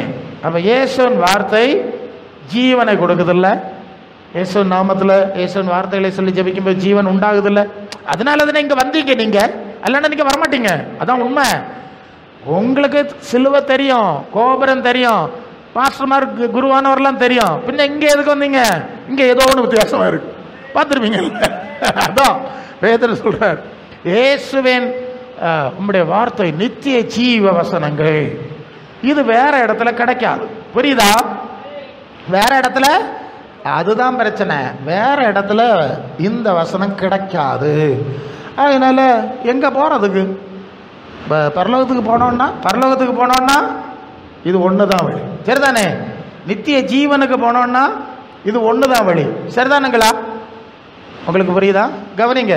ஓகே, ஒன்றும் ப்ராப்ளம் இல்லை. மழை பெய்யட்டு, நல்ல அவர் பாச சொன்னார் இல்லையா, உஷ்ணம் உஷ்ணம், அது கொஞ்சம் பார்த்து அணியட்டு. சரி, மழை பெஞ்சிட்டு போட்டு அது தடப்படாதுங்க. நமக்கு தான் கர்த்தர் எல்லாம் தந்திருக்காருல்ல வசதியா. சரி, இப்போ என்ன பார்க்குறீங்க? நித்திய ஜீவன் வேணும்னா இயேசுவின் வார்த்தையை படிக்க வேண்டும், அதை தியானிக்க வேண்டும், அதன்படி நீங்கள் நடக்க வேண்டும், சரிதானா? யோவான் 14:23, யோவான் 14:23 இயேசு சொன்னார். என்ன சொல்றார்? ஒருவன் இயேசுவில் அன்பா இருந்தால் அவன் என்ன செய்யணும்? என் வசனங்களை கை கொள்ள வேண்டும். அடுத்தது, அவனிடத்தில் என் பிதா அன்பா இருப்பார், நாங்கள் அவனிடத்தில் வந்து அவனோட. சரி, இயேசுவில் அன்பா இருந்தா என்ன செய்யணும்? பொதுவாக அந்த நாட்களில் இயேசுவிட்ட ஒருத்தருக்கு அன்பு இருந்தா அவரை மம்மி டேடி அப்படியெல்லாம் போட்டு பாட்டு எழுதணும், பாட்டு பாடணும், எப்போ பார்த்தாலும் அவரை புகழ்ந்துக்கிட்டே இருக்கணும். அப்படி தான் படிப்பிக்கிறாங்க இப்போ, அப்படி தானே இருக்குது. இயேசுவை பாடிட்டே இருந்தா, புகழ்ந்துட்டே இருந்தா, ஆராதனை பண்ணிட்டு இருந்தா, ஏன்னா அவர் தோத்திர பிரியம் பாருங்க, அரசியல்வாதிகளை புகழுது மாதிரி புகழ்ந்துட்டே இருந்தால் நமக்கு பதவி தருவார். இப்படி தான் இப்போ படிப்பிக்கிறாங்க. ஆனால் ஆண்டவர் என்ன சொல்கிறார்? என் மேலே உங்களிடத்தில் அன்பு இருந்தா, நான் சொல்ல இல்லை, எழுதி தந்தேன் இல்லை, இந்த வசனத்தில் நடவுங்க. இதை சரியா புரியணும். அது ஆராதனை விஷயம் அடுத்து பார்க்கலாம். முதலாவது இயேசுவின் வார்த்தையை வாசித்து கீழ்ப்படித்து நடக்க பழகுங்கள். அல்ல பழகுங்கள். இப்போ எனக்கு பேர பையன் இருக்கிறான், நான் தாத்தா. இப்போ நம்ம பிள்ளைகள் வந்து நம்ம பிள்ளைகள்கிட்ட சொல்கிறோம், அப்படி செய்யாத, இப்படி செய்யாத, இப்படி செய் எல்லாம் சொல்கிறோம்ல. இந்த பிள்ளைகள் அதை கேட்காது. ஒரு வயசு வரை கேட்கான், அதுக்கப்புறம் இங்கே வேணா அங்கே போவோம். ரொம்ப பேசினா சொல்லலாம், உனக்கு ஒன்றும் தெரியாது. ஓ, நமக்கு ஒன்றும் தெரியாது, அது 3 மழை எல்லாம் முளைச்சது தான் உண்டு, எல்லாம் தெரிஞ்சிட்டு. ஓ, எல்லாம் பேசுறதெல்லாம் பக்கத்தான செய்யும். இப்படி போயிடான். அப்போ பிள்ளைகளுக்கு ஒரு தேவை வர நாளைக்கு என்னது? ஒரு செல்ஃபோன் வாங்கணும், என்னத்தையாவது வாங்கணும். உடனே அந்த பிள்ளைகள் என்ன செய்யணும்னா, அம்மா, தங்கம்மா, சின்னம்மா, பொன்னம்மா அப்படின்னு நம்ம சுற்றி சுற்றி வரும். நல்ல விவரம் உள்ள பெற்றவருக்கு தெரியும் பயலுக்கு என்ன காரியம் ஆகணும், அல்லனா ஒத்த பைசாக்கு கீழ்ப்படிய மாட்டான், சொன்னால் கீழ்ப்படிய மாட்டான். நம்ம சுற்றி சுற்றி வராங்கன்னா ஏதோ காரியம் குட்டிக்கு ஆக வேண்டிய இருக்குன்னு விவரம் உள்ளவர்களுக்கு மனசிலாகும். அது எப்படின்னா, நெல்லு நெல்லு நெல்லு நெல்லு ஒரு மாலையை வாங்கிட்டு வந்து கழுத்தில் போட்டு கொஞ்சம் போல சாம்பராணியம் கொளுத்தி இப்படி நம்ம போச்சா நமக்கு சந்தோஷம் வருமா? சொல்லுங்க. எனக்கு வராது. கள்ள பயலை, ஒரு பைசா ஒத்த பைசாக்கு உதவாது, ஒன்றும் சொன்னால் கேட்கறது கிடையாது, கீழ்படியது கிடையாது. சாம்பிராணியை வேண்டிகிட்டால வந்த, மாலையை வேண்டிகிட்டு வந்தியா? நமக்கு அந்த பிள்ளைகளுக்கு மேலே இந்த வயசில் இப்படி கள்ளத்தனை இருக்கே இல்லையா? அப்படிதான் எனக்கு தோணும். இவ்வளவு தந்திரம் இருக்க தெய்வமே இந்த வயசில், அப்படி கோபம் தான் வருமே தவிர சந்தோஷம் வராது, சரிதானே? இது போல தான் அவருக்கு சாயலில் நம்ம படைச்சிருந்தா அவருக்கும் இப்படி தான் இருக்கும். அப்போ நான் சொல்லு சொன்ன கேட்க மாட்டிய, நான் காட்டி தந்தாலும் செய்ய மாட்டிய. எனக்கு சாம்பிராணி போச்சுக்கு வந்தியாளோ, மலர் மேலேயும் முளத்திலையும் வேண்டிட்டு வந்தியாளோ, கேட்பாரா கேட்க மாட்டாரான்னு சொல்லேன். கேட்கணும் இல்லையா? அது அவருக்கு கண்ணு தெரியாது, அங்கே அப்படியே நிறத்தி விட்டுருக்கு, இப்படியே நிற்பார். அவருக்கு கண்ணு தெரியுமா, காது கேட்குமா இல்லையா? கண்ணு தெரியாதனால தீய கொளுத்தி மேலோடி தலையிலோடி போட்டாலும் அது அசையாமல் நிற்கும். அதனாலே பார்க்குதே இல்லையா? அப்படியாக ஆளவழக்க எண்ணம். அது அவைய உண்டாக்கி வச்சிருக்கிறது அப்படி தான் இருந்துட்டு போட்டு. ஆனால் அவர் அந்த வசனம் சொல்லுதில்ல, காதை உண்டாக்கினவர் கேளாரோ, கண்ணை உண்டாக்கினவர். உனக்கு கண்ணை தந்து அவர் கண்ணு போட்டானா, குருடானா, என்ன நினைவில் நடக்குதே நீங்கள்? அப்போ அந்த போதத்தோட அவர் என்ன சொல்லியிருக்காருன்னு வாசிக்கணும், பார்க்கணும். சரிதானே? அப்படி இருந்தால் தான் உங்கள்ட்ட எனக்கு அன்பு வரும். இது இன்னைக்கு சபையில் எல்லா ஸ்தாபனங்களிலும் ஆராதனை, தொழுகை, பூசை காணுக்கு போகிறாவலாம். கொள்ளாமா, பூசை காணுக்கு போகிறாவலாம். அவர் அங்கே ஆடம்பர திருப்பலி நடத்திட்டு இருப்பார். அவைய சர்வேஸ்வரன் ஆமென் உம்மோடும் இருப்பதாக. ஓகே, இவைகளை எல்லாத்தையும் சொல்லி முடிச்சு வாங்கி பறிச்சுட்டு போயிருக்குது காலைல பிசாஸ். சரி போட்டு எனக்கு அப்படி தான் வரும். இவ்வளவு ஃப்ராடுத்தனம் இருக்குது தெய்வமே. அல்ல இல்லையா? அதுக்கு அது வாரேன், அடுத்த வசனம் தரேன், அப்போ இல்லையா தெரியும் இது எங்கே ஓடி போகுதுன்னு. சரி, இப்படி எல்லாம் இருக்குது பார்த்துடுங்க. அதனால தயவு செய்து ஆண்டவருடைய வசனம் வாசிப்பேளா? இனி ஆகுது வாசிச்சோன்னா உங்களுக்கு கொள்ளலாம். இல்லைன்னா அவர் சொன்ன மாதிரி ஈக்காம்பட்டியா கட்டாவாமா நார்பட்டி பண்டு கொண்டு வந்துட்டு வேறிட்டு வரணும், வரத்தனை வர முடியாது, ஒரு இடத்துல வர முடியாது. நான் சொல்வேன், லே இங்கே வந்து கொஞ்ச நாள் பிரசங்கியார் கூப்பிட்டாருன்னு போனோம், ஒரு குணமா இல்லைக்கா, நமக்கு அங்கே ஒருத்தர் இருக்காரா, வண்டி பிடிச்சி போமா சனிக்கிழமை காலையில், அங்கே போனால் நடக்கும். டேய் இங்கே உள்ள ஆண்டவர் தான் அங்கேயே வரணும். அவர் ஒரு கம்பே வச்சுட்டு இருப்பார், அங்கே கள்ளம் அடிச்சுட்டு இருந்தா வந்துட்டியா நீ? டேய் நம்ம அப்படி தானே செய்வோம், அவர் அங்கே இருக்கோம்லாம். அப்போ ஓர இடத்துக்கு ஒரு தெய்வமா நாய், உனக்கு அங்கே இருந்தால் தரமாட்டேனா, இங்கே ஓடணுமா? கேட்பாரா கேட்க மாட்டாரா சொல்லுங்கள்? நீங்கள் கேட்பியாளா? எங்கெல்லாம் போனா நீ தப்பிச்சிடலான்னு நினச்சியோ? நீ இங்கே தான் வருவேன்னு எனக்கு தெரியும், அதனால தான் நேரமே வந்து இங்கே ரெடியாக இருக்கு கம்பையை வச்சுக்கிட்டு. அல்ல இல்லையா? நீ இங்கே தான் வருவேன்னு எங்களுக்கு தெரியும். அல்ல இல்லையா? அப்போது ஆண்டவருடைய வசனத்தில் நடக்கணும் இல்லையா? நான் மறந்துடுவேன்னா உங்களுக்கு கொள்ளலாம், நாங்கள் என்ன செய்ய முடியும்? சரி, அடுத்தது என் ஆடுகள் என் சத்தம் கேட்கிறதுன்னு பார்த்துட்டோம்ல. அடுத்த வார்த்தை என்ன தெரியுமா? என் ஆடுகள் எனக்கு பின் செல்லுகிறது. எனக்கு இருக்கா? 10ஆம் அதிகாரம் 27, 28 யோவான் அங்கே இருந்தால் வந்துட்டு இருக்கோம், கடைசி வர வரோம். சரி, என் ஆடுகள் எனக்கு பின் செல்லுதுன்னா என்னது? அவர் முன்னால் போனால் அவரை அப்படியே பின்பற்றுகிற அனுபவம். சரிதானே? சந்தேகம் இல்லை. ஆடு மேய்ப்பன் முன்னால போனால் அவனுக்கு பின்னால் ஆடு போனோம். அப்போ இயேசுவை பின்பற்றுகிற அனுபவம், இயேசுவன் மாதிரியிலே நடக்கிற அனுபவம். சரிதானே? யோவான் 13:15, யோவான் 13:15, நான் உங்களுக்கு செய்தது போல நீங்களும் செய்யும்படி உங்களுக்கு மாதிரியை காண்பித்தேன். அடுத்த வசனம் என்ன சொல்லுது? நான் செய்தது போல நீங்கள் செய்வீர்கள் என்றால் பாக்கியவான்களாக இருப்பீர்கள். சரியா? குரு ஆமாம் ஆமாம், நான் உங்களுக்கு அதில் இருக்குது, பின்னால் இருக்கும். நானே செய்து என்னை விட பெரியவை இல்லை, நான் என்ன செஞ்சு காட்டணும் அதன்படியே நீங்கள் செய்யணும். குரு சீடன் குருவுக்கு மேற்பட்டவன் அல்ல. அந்த வார்த்தைக்கு ஆழத்தை பாரு. அந்த வார்த்தை திருப்பியும் வருதில்ல 13:15. மெய்யாகவே நானும் சொல்கிறேன், ஊழியக்காரன் தன் எஜமானுக்கு, அதாவது ஊழியக்காரன் எஜமானிலும் பெரியவன் அல்ல, அனுப்பப்பட்டவன் தன்னை அனுப்பினவரும் பெரியவர் அல்ல. அப்படின்னா நானே இதை செஞ்சு உங்களுக்கு மாதிரி காண்பிச்சா நீங்கள் எவ்வளவு அதிகமாக செய்யணும்? புரியுதா? இதுதான் அந்த அர்த்தம். அடுத்த வசனம் சொல்லுது, நீங்கள் இவைகளை அறிந்திருக்கிறபடினால் இவைகளை செய்வீர்களானால் பாக்கியவான்களாக இருப்பார்கள். அப்போ இயேசுவன் மாதிரியில் நடக்கணுமா வேண்டாமா? நடக்கணுமா வேண்டாமா? இயேசுவன் பிரதான சீடனாகிய பத்ரோஸ், ராயப்பர், பேதுரு எழுதின முதலாவது நிருபம் 1 பேதுரு 2:21, 1 பேதுரு 2:21 என்ன சொல்லுது? அவர் பாடுபட்டு அவருடைய அடிச்சுவடுகளில் நடந்து வரும்படி உங்களுக்கு மாதிரியை பின்வைத்து போனார். மாதிரியை வச்சாரா? அடிச்சுவடுன்னா என்னது? அவர் நடந்த ஃபுட் பிரிண்ட்ஸ் இல்லையா? புரியுதுலையா நான் சொல்லுது? புரிஞ்சா நல்லது. இந்த அளவுக்கு அநேகருக்கு புரியலை, பிரசங்கங்களை கேட்கல, பைபிளை கக்கத்தில் இடுக்கிட்டு கோயிலுக்கு போயிட்டு வந்து பத்திரமா கொண்டாங்க உள்ளது பூட்டிக்கிறது. அல்ல இல்லையா? அவ்வளோதான், தட்ஸ் ஆல். ஒரு புனித காரியம் நிறைவேற்றியாச்சு.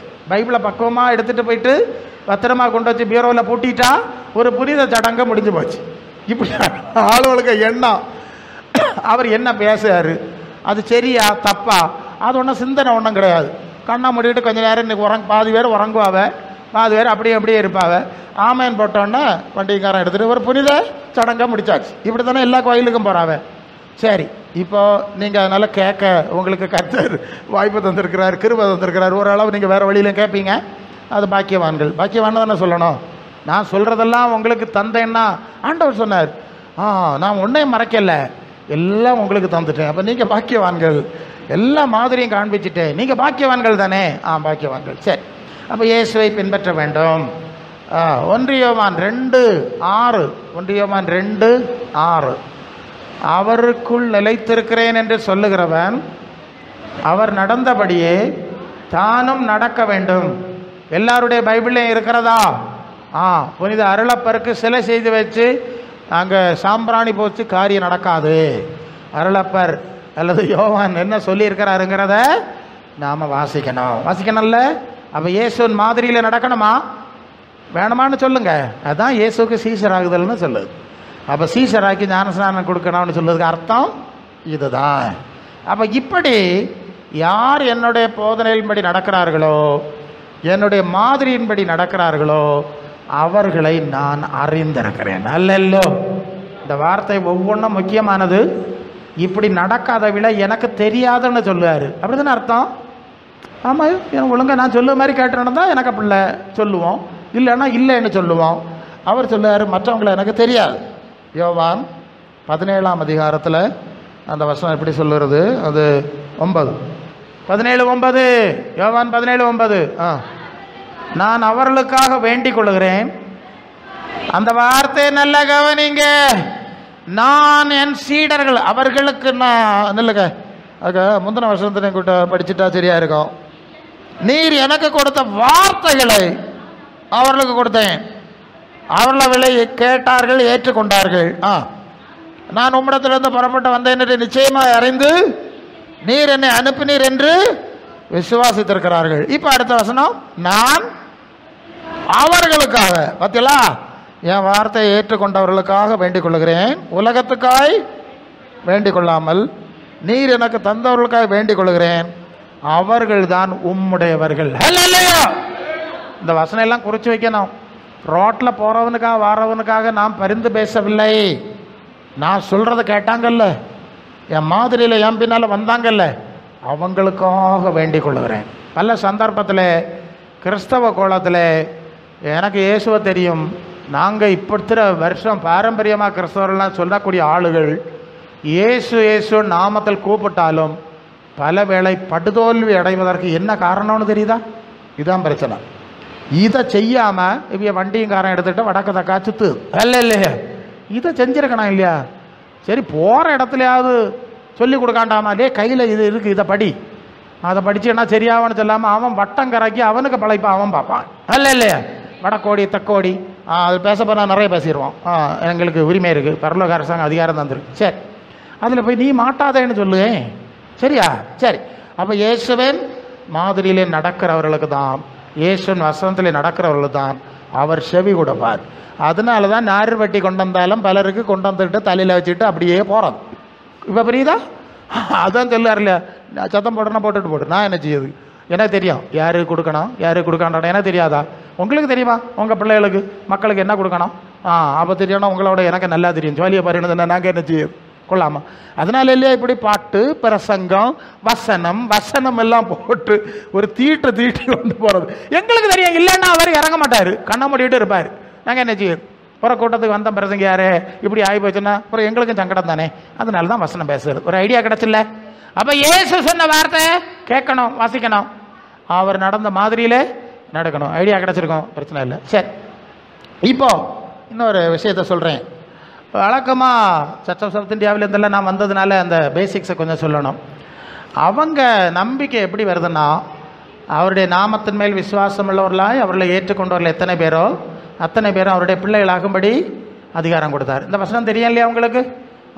இது மாதிரி. அப்போ இயேசுவை தேவகுமாரன் என்று ஏற்றுக்கொண்டு விட்டால் விசுவாசித்து விட்டால் அவர்கள் தேவனுடைய பிள்ளைகளாக மாறிவிடுகிறார்கள் என்பதுதான் அந்த மாதிரி சபைகளுடைய அடிப்படை கோட்பாடு. இது வசனம் இருக்குது, இது தப்பு கிடையாது. ஹல்லேலூயா, ஹல்லேலூயா.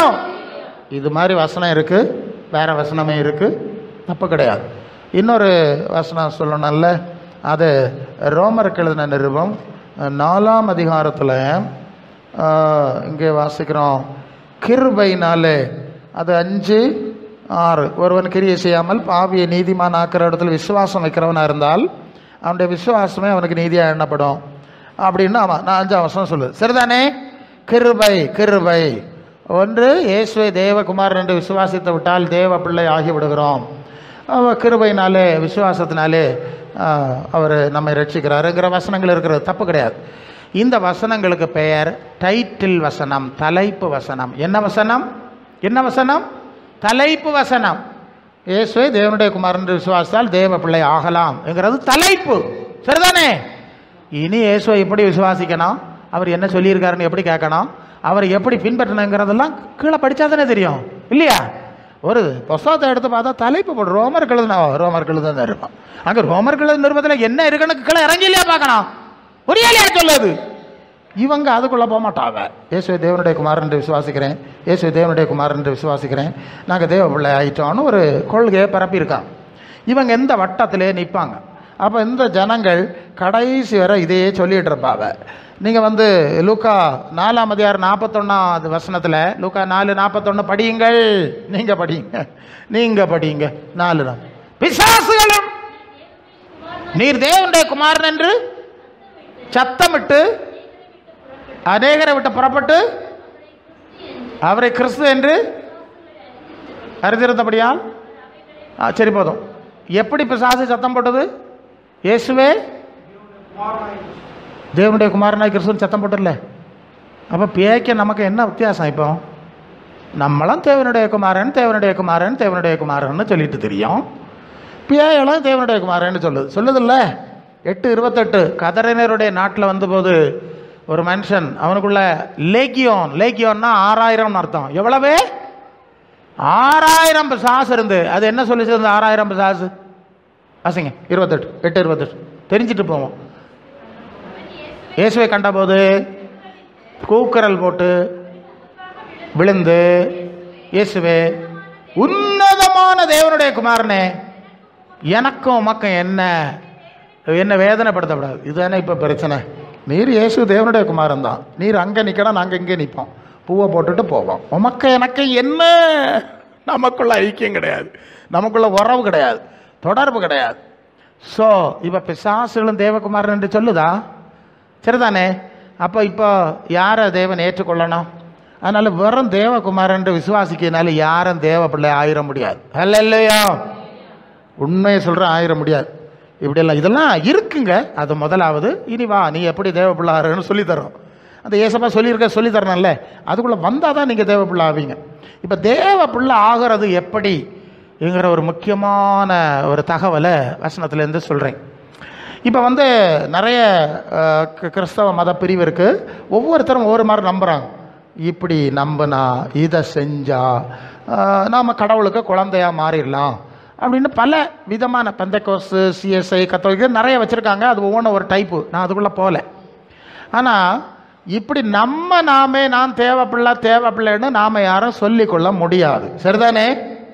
தேவனுக்கு பிள்ளைன்னு அவர்லையே சொல்லணும். அவர் தானே சொல்லணுங்க, அவரில் சொல்லணும். அது இருக்குது. நீங்கள் இயேசு ஞான ஸ்நானம் பெற்று கரையேறினார், அந்த வசனம் எடுங்க. ஞான ஸ்நானம் பெற்று கரையேறினார். அப்போ என்ன நடந்தது? மற்ற விசேஷத்தில் எடுங்க, மற்ற இலுக்கு எங்கே எடுத்தாலும் சரி தான். என்னது? அது பரிசுத்த ஆவியானவர் 17 3:17 மத்தேயு 3:17 16 இயேசு ஞான ஸ்நானம் பெற்று ஜக்காரு. இப்போ வானம் திறந்தது. தேவ ஆவி புறாவை போல இறங்கி தம்மேல் வருகிறதை கண்டார். அடுத்தது வானத்திலிருந்து ஒரு சத்தம் உண்டாகி, இவர் என்னுடைய நேசகுமாரன், இவரில் பிரியமாக இருக்கிறேன் என்று எல்லாருடைய பைபிளில் இருக்குது, சந்தேகம் கிடையாது. இப்போ நான் கேட்குறேன், அவர் பிறந்ததே பரிசுத்த ஆவியினால தானே உருவாகினார், அப்படி தானே சொல்லுதில்ல? பரிசுத்த ஆவியினாலே எல்லாரும் விசுவாச பிரமாணம் அப்படி தான் சொல்லுவாங்க. பைபிள் இருக்கு. அப்புறம் அவர் 12 வயசில் என் பிதாவுக்கு அடுத்தவழியில் இருக்க வேண்டும் என்று உங்களுக்கு தெரியாதா கேட்டார்ல. அப்போ அப்பவுமே அந்த அறிவும் தொடர்பும் ஏற்பட்டிருக்குல்ல.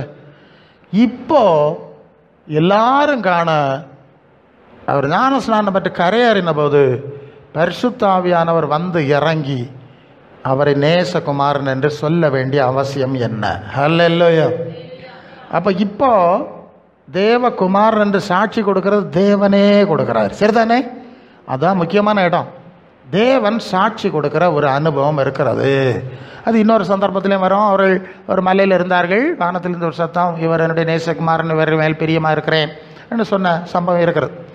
அப்போ தேவன், நல்லா கவனிக்கிறீங்களா, இயேசுவுக்கே இப்படி ஒரு மாதிரியை கொடுத்தால் பரலோகத்தின் தேவன் உங்களை குறித்து இப்படி ஒரு சாட்சி கொடுத்தாரா இல்லையா? சொல்லுங்க. நீங்கள் எந்த சபைக்கு போகிறீங்க, பாரம்பரியம்லாம் அப்புறம் பேசிக்கலாம். பரலோக அரசாங்கம் உங்களை அங்கீகரிச்சான்னு கேட்கணும். இப்போ அதுக்கு உங்கள்கிட்ட என்ன இருக்குது, என்ன வச்சுருக்குது? எடுங்க. ஆதார் இருக்கா, டிரைவிங் லைசன்ஸ் இருக்கா, ஓட்டர் ஐடி இருக்கா? எடு, உனக்கு ஆதாரத்தை எடு. ஒன்றும் இல்லை, நான் தேவப்பிள்ளை ஏசு தேவகுமாரன் விசுவாசிக்கிறேன், அதெல்லாம் பேசாத. ஆதாரமாக என்ன இருக்குன்னாட்டா என்ன சொல்ல போகிறீங்க நீங்கள்? அதான் நான் சொன்னேன்ல, இவங்களையே பேசி என்னது விண்ணக வாழ்வின் 2ஆம் ஆண்டு ஒட்டியிருக்காங்கல்ல. விண்ணக வாழ்வின் 2ஆம் ஆண்டு 3ஆம் ஆண்டுன்னெல்லாம் நோட்டீஸ் ஒட்டியிருக்க பார்த்தீங்களா? பேப்பரில் போட்டிருக்க பார்த்தீங்களா? அங்கேருந்து ஃபோன் பண்ணி சொன்னாங்களா, நான் 2 வருஷமாக பரலோகத்தில் இருக்கேன்? அது என்ன அடிப்படையா? இல்லை, ஒரு அடிப்படை வேணாம்ல. எல்லாமே அப்படித்தாங்க. இவங்களே எல்லாத்தையும் உருவாக்கிடுவாங்க. இவங்களே சொல்லிக்கிட்டு இவங்களே முடிச்சிருது. இவன் நான் தேவைப்பில்லைன்னு அவங்களே எழுதிக்கிடணும். அங்கே பரலோகத்திற்கு போய் இருக்கான்னு அதையும் இவியலே சொல்லிடணும். என்ன ஃப்ராடு தானே இது? பரலோகத்தின் தேவன் நமக்கு அதை சொல்ல வேண்டும். அது பரிசுத்த ஆவியாய் வந்து அவர் சாட்சி கொடுக்கிறார். சரிதானா? அப்போஸ்தலர் 5ஆம் அதிகாரம் 32ஆம் வசனம். அப்போஸ்தலர் நடபடிகள் பிரவர்த்தி திருத்தூதர் பணி 5. சொல்லுங்க. இந்த சங்கதிகளை குறித்து இயேசுவை தேவன் உயிரோடு எழுப்பினார் என்பதற்கு நாங்கள் சாட்சிகளாக இருக்கிறோம். நம்பர் 1, தேவன் தமக்கு கீழ்ப்படுகிறவர்களுக்கு தந்தருளின பரிசுத்த ஆவியும், இங்க கவனிங்க, தேவன் தமக்கு கீழ்ப்படுகிறவர்களுக்கு என்ன கொடுக்கிறாரு? பரிசுத்த ஆவியை கொடுக்கிறார். அல்ல, இன்னொரு இடத்துல அவர் தம்மிடத்தில் வேண்டிக்கிறவர்களுக்கு பரிசுத்த ஆவியை கொடுப்பது அதிக நிச்சயம் அல்லவா? உங்கள் பிள்ளைகளுக்கு மீன் கேட்டால் பாம்பை கொடுப்பீங்களா, அப்பம் கேட்டால் கல்லை கொடுப்பீங்களா? அவர் பரிசுத்த ஆவியை கொடுப்பது அதிக நிச்சயம் அல்லவா? அல்ல இல்லையா? அப்போ தேவன் அவருக்கு கீழ்ப்படுகிறவர்களுக்கு என்ன ஆவியை கொடுக்கிறார்? தம்முடைய ஆவி, பரிசுத்த ஆவியை கொடுக்கிறாரா? கொடுத்து சாட்சி கொடுக்கிறார். அந்த வார்த்தை சரிதானே? கொடுத்து சாட்சி கொடுக்கிறார்ல. அப்போ இந்த சாட்சி உங்கள்கிட்ட இருக்கா? இப்போ அப்போஸ்தலர் பிரவர்த்தி 15ஆம் அதிகாரம் 8ஆம் வசனம் படிங்க. அப்போஸ்தலர் 15:8. இருதயங்களை அறிந்திருக்கிற தேவன் நமக்கு பரிசுத்த ஆவியை தந்தருளினது போல அவர்களுக்கும் தந்தருளி அவர்களை குறித்து சாட்சி கொடுத்தார். எத்தனை இடத்துல வருது புரியுதா? தேவன் ஒரு நபரை தன்னுடைய பிள்ளை என்று அங்கீகரிக்க வேண்டும் என்றால் அவர் தம்முடைய ஆவியை அவர்களுக்கு கொடுத்திருக்க வேண்டும். ஹல்லேலூயா. புரிஞ்சுதா? அந்த ஆவியை கொடுத்திருக்க வேண்டும். அந்த ஆவி வந்த பிறகுதான் கர்த்தர் என்னை அங்கீகரித்தார் என்பதை நீங்கள் உறுதிப்படுத்திக் கொள்ள வேண்டும். அதுவரை நீங்கள் ஞானஸ்நானம் எடுத்திருந்தாலும் உறுதிப்படுத்த முடியாது. அப்படிதான் நாங்கள் பிரசங்கம் பண்ணணும். அல்ல இல்லையா? ஞானஸ்நானம் இப்படிலாம் சொல்லிலாம் கொடுத்துருவோம். ஆனால் அவர் இது நீ செஞ்சுருக்க, இனி அவர் ஒன்று அங்கீகரிக்கக்கூடிய ஒரு காரியம் இருக்குது, அது வெயிட் பண்ணு. அல்ல இல்லையா? சிலருக்கு உடனே கிடைக்கலாம், சிலருக்கு கொஞ்சம் டிலே ஆகலாம். அது இல்லாமல் தேவ பிள்ளை கிடையாது. உங்களுக்கு ஐடியா கிடச்சிருக்கோம். எவ்வளவோ ஜனங்கள் இந்த பைபிளை கையில் வச்சுக்கிட்டு பொய்யான நம்பிக்கையிலே தேவப்பிள்ளைன்னு போகிறாங்க. அவங்க எப்படி போவாங்க தெரியுமா? நான் சொல்கிறேன். சர்ச் ஆஃப் சவுத் இந்தியா சிஎஸ்ஐயில் ஒரு பாட்டு அடிக்கடி பாடுவாங்க. அது என்ன பாட்டு தெரியுமா? நான் பாவிதான் ஆனாலும் நீர் மாசற்ற ரத்தம் சிந்தினீர். உங்களுக்கு தெரியும்ல அந்த பாட்டு? சாவரதோர அவங்க இது சாவரதோர பாடுற பாட்டாகும் இல்லையா? அது உண்மைதான். நாங்கள் இருந்தோம் சாவரதோர தாங்களே சாட்சி, தங்களுக்கு தாங்களே சாட்சி, நான் பாவிதான். Yes, really I am a sinner, நான் பாவிதான் தான் கடைசி வர பாட்டு. இது தெரிஞ்ச விஷயம், இது ஒன்றும் மறைக்கிறதுக்கு ஒன்றும் இல்லைங்க. அதான் அங்கே உள்ள மரபு. சொன்னால் நேரம் இப்போவுமே முடிய போகுது. சரி, அப்புறம் செத்து போயிடுவார். அவரை வந்து அந்த காஃபின் பாக்ஸில் வச்சுட்டு பாட்டு பாடுவாங்கல்ல. அடுத்தது அடக்க பாட்டு. என்ன பாட்டு பாடுவாங்க தெரியுமா?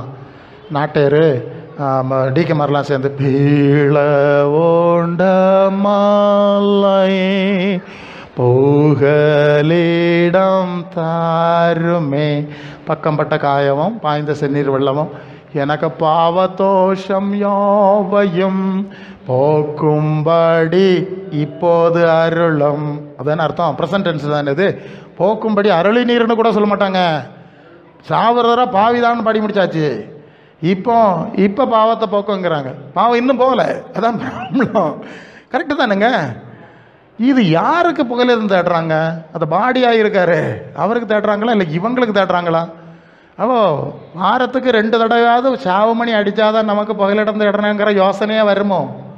என்ன நடக்குது? அப்புறம் ஒரு பிரசங்கம், சிலுவை கள்ளன் வருவன் என்று உம்முடைய ராஜ்யத்தில் ஏற்றுக்கொள்ளான்னு சொன்னான். உடனே இன்று என்னுடன் பரதீசில் இருப்பாயின்னு சொல்லுவதை தீர்த்தி பரலோகத்தில் இருப்பாயின்னு சொல்லி முடிச்சிருவாவ. அப்போ சில கள்ளம் மரம் கல்லியெல்லாம் பரலோக ராஜ்யத்துக்கு போகிறாவ. கொள்ளாமா? அடுத்த உபதேசம் ஒவ்வொன்றா பொட்டு வைப்பேன் நான். அதான் விஷயம். அப்போ பரலோக ராஜ்யம் கள்ளமாக இருக்க கல்வி எழுக்கு ராஜ்யம் ஆடாது. என் கோடி வந்து எங்கடா போறிய? ஆண்டவர் சொன்னார், நீதிமான்களோ தங்கள் பிதாவின் ராஜ்யத்தில் சூரியனை போல பிரகாசிப்பார். பரிசுத்தம் இல்லாமல் அவன் ஒருவனையும் தரிசிப்பதில்லை. ஆமாம், அவர் பரிசுத்தம் இருக்கிறது போல எல்லாவற்றிலும் பரிசுத்தமாக இருங்கள். இல்லைன்னு தரிசி இப்படிலாம் தான் எழுதியிருக்கு. இவங்கெல்லாம் இதுதான் பாரம்பரியம் சொல்கிறேன்ல. தொடக்கத்துலேருந்தே ஃப்ராடு, கடைசி வரைக்கும் ஃப்ராடு. கொண்டு வச்சுட்டு சிலுவையை வச்சுட்டு போகிறது. யார் சொர்க்கத்துக்கு போகிறது? இது பாவிகளின் ராஜ்யமாக மாற்றிட்டான். ஸோ உங்களுக்கு ஒரு ஐடியா கிடச்சிருக்கும். இந்த லட்சணத்தில் இருந்துட்டு கடவுளே உமக்கு கண்ணு இருக்கா, காது இருக்கா, மூக்கு இருக்கான்னு கேட்டால் இருக்கான், அவருக்கு இருக்கான். உங்களுக்கு இல்லை இல்லையா கண்ணு? இத்தனை வரையும் ஆன பிறகு இப்படி எழுதியிருக்கிறத பார்க்க கண்ணு வரையில, காதம் கேட்கல. பின்ன அவருக்கு அப்படி அவரே இருக்கான்.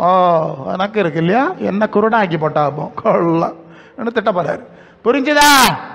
சரி, இப்போ என்ன புரிஞ்சோம்னா இப்படியே முடிச்சிருவாங்க. அது ஒரு பாவி கூட்டம். அதுக்கு வேறு நியாயம் எல்லாம் சொல்லுவாங்க. அது என்ன நியாயம்லாம் எனக்கு தெரியும். அது விளவாரி பேசினா வேறு நேரம் போயிடும். இப்போ இதோட நடத்தணும். அன்புக்குரியவர்களே, கர்த்தருடைய ஆவியானவர் உங்களுக்குள் வந்து உங்களை 2 வசனம் இருக்கு. அது வந்து அப்போஸ்தலர் பிள்ளைகள் வரும்போது பவுலடியார் கேட்குறாரு 5ஆம் அதிகாரமா, நீங்கள் விசுவாசிகளான போது பரிசுத்தாவியை பெற்றீர்களா? இல்லையோ? ஒரு கேள்வி இருக்குல்ல 12. அல்லேலூயா. விசுவாசிகளான போது பரிசுத்தாவியை பெற்றீர்களா? 19 2ஆம் வசனம், நீங்கள் விசுவாசிகளான போது பரிசுத்தாவியை பெற்றீர்களா? சரிதானே? அப்போ விசுவாசிகளான போது பரிசுத்தாவியை பெறணுங்கிறது கன்ஃபார்ம் தானுங்க, சந்தேகம் இல்லை. அது பிரசங்கியார நாங்கள் இயேசுவை விசுவாசித்த உடனே பரிசுத்தாவியை பெற்றுக்கொண்டோம். அப்படி ஒரு கோட்பாடு இருக்குது. எபேசியர் 1 அது சொல்லிடுவோம். எபேசியர் 1:13 நீங்களோ உங்கள் ரட்சிப்பின் சுவிசேஷமாகிய சத்திய வசனத்தை கேட்டு விசுவாசியில் ஆனபோது வாக்குத்தத்தம் பண்ணப்பட்ட பரிசுத்த ஆவியினாலே அவருக்குள் முத்திரை போடப்பட்டீர்கள். இந்த வசனம் என்ன சொல்லுன்னா, நீங்கள் விசுவாசிகள் ஆனபோது உங்களுக்கு பரிசுத்த ஆவியினாலே என்ன போட்டாச்சு? அது உண்மை, சந்தேகம் ஒன்றும் இல்லை. விசுவாசிகள் ஆன போதுன்னு தானே இருக்குது. அந்த செகண்டுன்னு சொல்ல இல்லையே. விசுவாசிகள் ஆன அந்த நொடி பொழுதில், அந்த நாளில், அந்த வாரத்தில் அப்படி இருக்காங்க. விசுவாசிகள் ஆன போது முத்திரை, அதுதானே கேட்டாங்க. விசுவாசிகள் ஆன போது பரிசுத்தாவியை பெற்றீர்களான்னு கேட்டாங்கல்ல. சரி. அப்போ இவங்க என்ன சொல்கிறாங்கன்னா, தந்திரத்தை பாருங்க. தந்திரம் எத்தனை காரியம் சொல்லியாச்சு. எல்லாம் தூரப்பட்டு நாங்கள் இயேசுவை விசுவாசித்த உடனே எங்களுக்கு பரிசுத்த ஆவியினாலே முத்திரை போட்டாச்சு அப்படின்னு ஒரு கொள்கை இருக்குது, தெரியுமா உங்களுக்கு? அதெல்லாம் தந்திரமாக படிப்பிப்பாங்க. சில வேலை போட்டால் தெரியாத ஆள்கிட்டெல்லாம் குழப்பி விட்டுருவாங்க. இப்போ வந்து அப்போஸ்தலர் நடபடிகள் 8ஆம் அதிகாரத்தில் நீங்கள் வரும்போது அது பெற்றாங்களான்னு ஒன்று பார்த்துடலாம்ல. வசனம் இருக்குல்ல நம்மகிட்ட. 8ஆம் அதிகாரம் 12, தேவனுடைய ராஜ்யத்துக்கும் இயேசு கிறிஸ்துவ நாமத்துக்கும் ஏற்றவைகளை பிலிப்பு பிரசங்கித்த போது அவைகளை விசுவாசித்தவர்கள் புருஷரும் ஸ்திரீகளும் பெற்றார்கள். இயேசுவை விசுவாசித்தாங்கல்ல. தேவனையும் தேவகுமாரனாக இயேசுவை விசுவாசிச்சாங்கல்ல, ஞானஸ்நானம் பெற்றாங்கல்ல. சரி, ஓகே, நல்லது. அடுத்தது கீழே நீங்கள் நில்லுங்க 15ஆம் வசனம் படிங்க.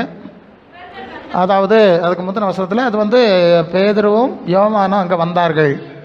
வசனத்தை ஏற்றுக்கொண்டதை எருசலேமில் உள்ள அப்போஸ்தலர்கள் கேள்விப்பட்டு யோவானை அங்கே அனுப்பினார். அந்த பேதுருவும் யோவானை வந்தபோது அவர்களில் ஒருவனும் படிங்க, அவர்களில் ஒருவனும் எப்படி பரிசுத்த ஆவியை பெறாமல் இயேசு ஞான ஸ்நானம் மட்டும் பெற்றிருந்தவர்களாய் கண்டு அவர்களுக்காய் ஜெபம் பண்ணி கைகளை வைத்தபோது பரிசுத்த ஆவியை பெற்றார்கள் இருக்குல்ல.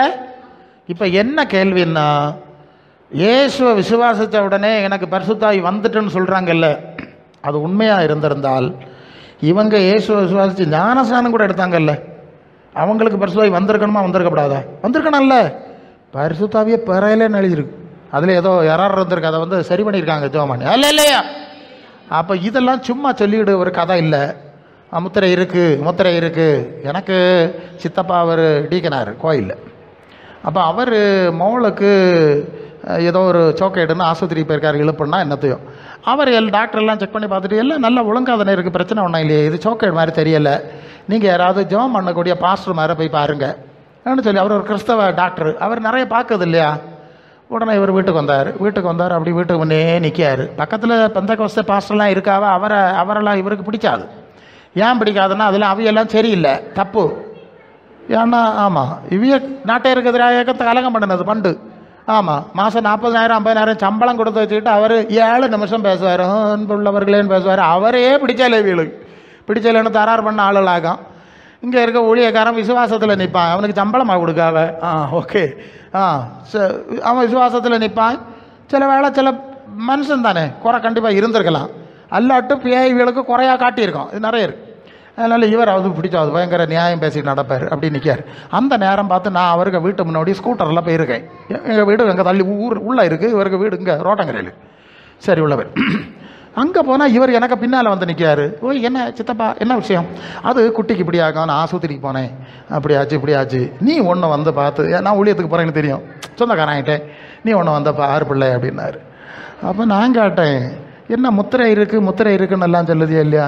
நாங்கள் விசுவாசித்த உடனே முத்திரை வந்துட்டு இப்போ அடிச்சு விடுங்க, எடுத்த முத்திரையை சோமன் வியாதி வந்துட்டு பே வந்துட்டு ஏதோ ஒன்று அடிச்சு விடுங்க.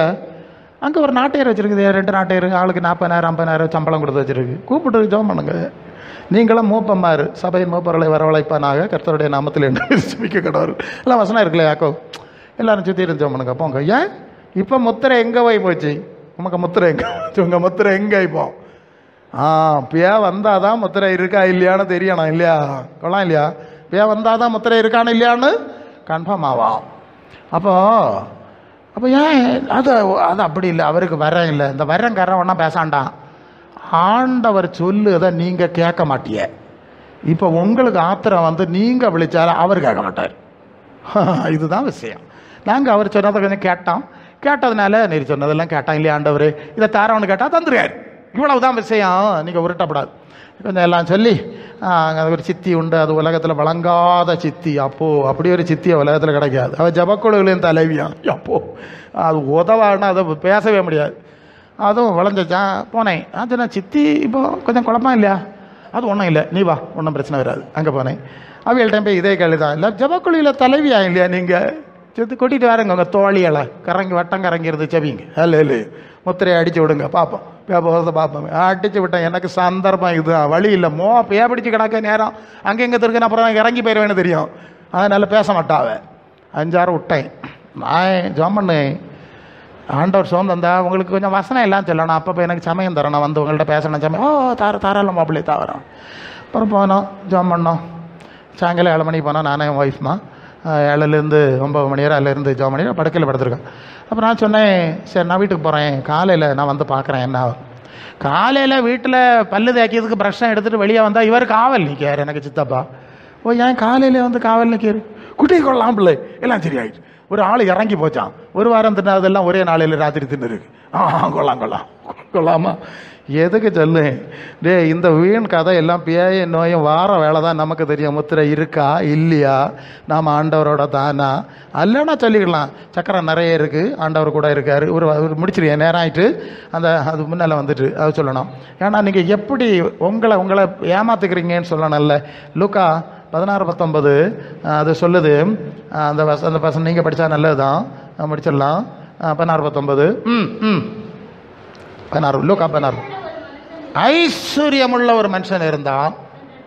அவன் இரத்தாம்பரமும் விலையேறப்பட்ட வஸ்திரம் தரித்து அனுதினமும் நல்ல சுகபோகமாய் லக்ஸூரியஸ்லி வாழ்ந்து வந்தான். வாசிங்க அம்மா போட். லாசர் என்னும் பெயர் கொண்ட ஒரு தரித்திரன் இருந்தான். அவன் பருக்கள் அறைந்தவனாய் ஐஸ்வர்யனுடைய வீட்டு வாசல் அண்டையிலே கிடந்து மேஜையிலிருந்து விழும் துணிக்கைகளாலே பசி ஆற்ற மனசாக இருந்தான். நாய்கள் வந்து பருக்களை நக்கிட்டு அடுத்தது. பின்பு அந்த தரித்தன் மரித்தான். தேவதூதர்களால் ஆபிரகாமுடைய பக்கத்திலே கொண்டு விடப்பட்டான். சரி, ஐஸ்வர்யவானம் அடக்கம் பண்ணப்பட்டான். பாதாளத்தில் அவன் வேதனைப்படுற போது தன் கண்களை ஏறெடுத்து தூரத்தில் ஆபிரகாமையும் அவன் பக்கத்தில் லாசர்வையும் கண்டான்.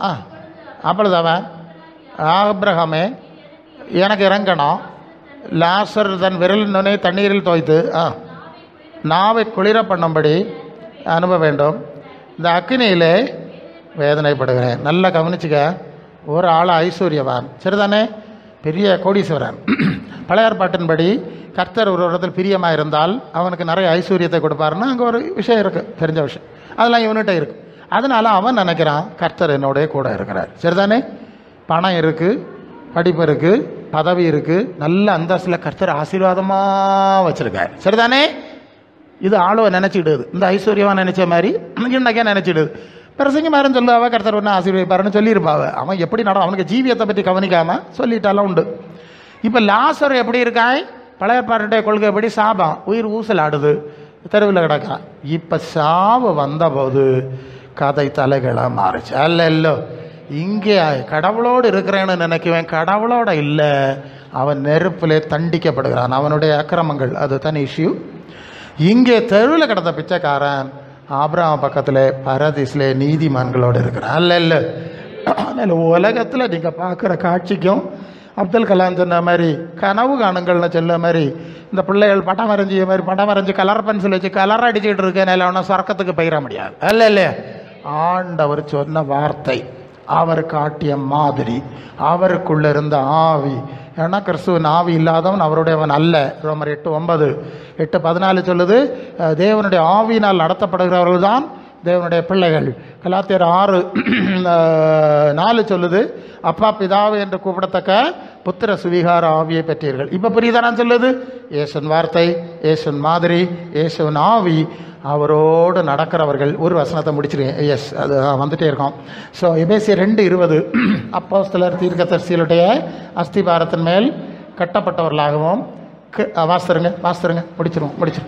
அப்போஸ்தலர் தீர்க்கதரிசிகள் என்பவருடைய அஸ்திபாரத்தின் மேல் கட்டப்பட்டவர்களாகவும் அதற்கு இயேசு கிறிஸ்து தாமே மூலக்கல். அப்போ இயேசு சொன்னது செஞ்சது மூலக்கல். மூலக்கல்லுனா தெரியுமா, ஒரு வீடு கட்டும்போது ஃபவுண்டேஷன் போடும்போது 2 மூலக்கல் வைப்பாவ. முதல்ல அதுக்கு இடையில் ஒரு நூல் கட்டுவாவ, அதுக்குள்ளாக மற்ற கல் வச்சுது. அப்போ மூலக்கல் என்னது, இயேசுவின் போதனையும் மாதிரியும். மற்ற கல்லுகள் எல்லாம் அப்போஸ்தலர்கள் சொன்னது. இது அடிப்படையில் தான் அவங்களும் சொன்னாங்க. அப்போ அப்போஸ்தலர் இயேசுவும் அப்போஸ்தலர் தீர்க்கதரிசிகளும் சொன்ன இந்த அஸ்திபார அமைப்பு பேர் தான் சபைன்னு பேர். அல்ல, இல்லாமல் பியாய்க்க நோக்கி ஓடிட்டு நடக்க கோபுரங்கள், வீடுகள், கூடாரங்கள், இதெல்லாம் சபை கிடையாது. இல்லையா, அதெல்லாம் விளையாட பேசினா நேரம் போயிடும். இப்போ நிறைய கட்டிங்கல்ல, தாழ்த்துங்க, தலையை ஒன்று தாழ்த்துங்க. ஆமென். என்ன சொல்ல போகிறீங்க, ஆண்டவரே உம்முடைய வசனத்தையே பார்ப்போம் சொல்லுங்க. நிறைய பேசினார் கர்த்தர், ஆண்டவர் பேசியாச்சு, இனி நீங்கள் உருப்படியாக பேசுங்க. அதோ கர்த்தர் உங்கள் அருகில் நிற்கிறார், அதோ பக்கத்தில் நிற்கிறார், நான் காண்கிறேன், நீங்கள் என்ன சொல்லுகிறீர்கள் என்பதை கேட்பதற்காக நிற்கிறார். சொல்லுங்க. அல்ல, 2 பேர் 3 பேர் இருந்தால் நடுவில் வருவாரான்ல, அதான் வந்திருக்கிறார். அவர் கேட்குறார், என் மக்கள் என்ன சொல்கிறாங்க, என் வசனத்தெல்லாம் சொல்லியிருக்கு, என்ன சொல்கிறாங்கன்னு கேட்குறார். அவர் கேட்டு தான் உங்களுக்கு ஏதாவது செய்யணுங்க. உங்கள் அர்ப்பணத்தை பார்க்கணும். நான் என்ன செய்ய சித்தமாக இருக்கிறீரா? இல்லை. ஒருத்தனுக்கு கண்ணு குருடான பிறகு தான் இந்த வார்த்தை கேட்டான் பவுல். அதுவரை பலசாலி, சபையில் உடச்ச போனவன் கண்ணு குருடாய் தரையில் விழுந்து கேட்குறான், நான் என்ன செய்யணும்? அல்ல. நம் கண்கள் நம் சூழ்நிலைகளை ஏதோ சூழ்நிலையில் அவர் குருடாக்கியிருப்பார். அல்ல.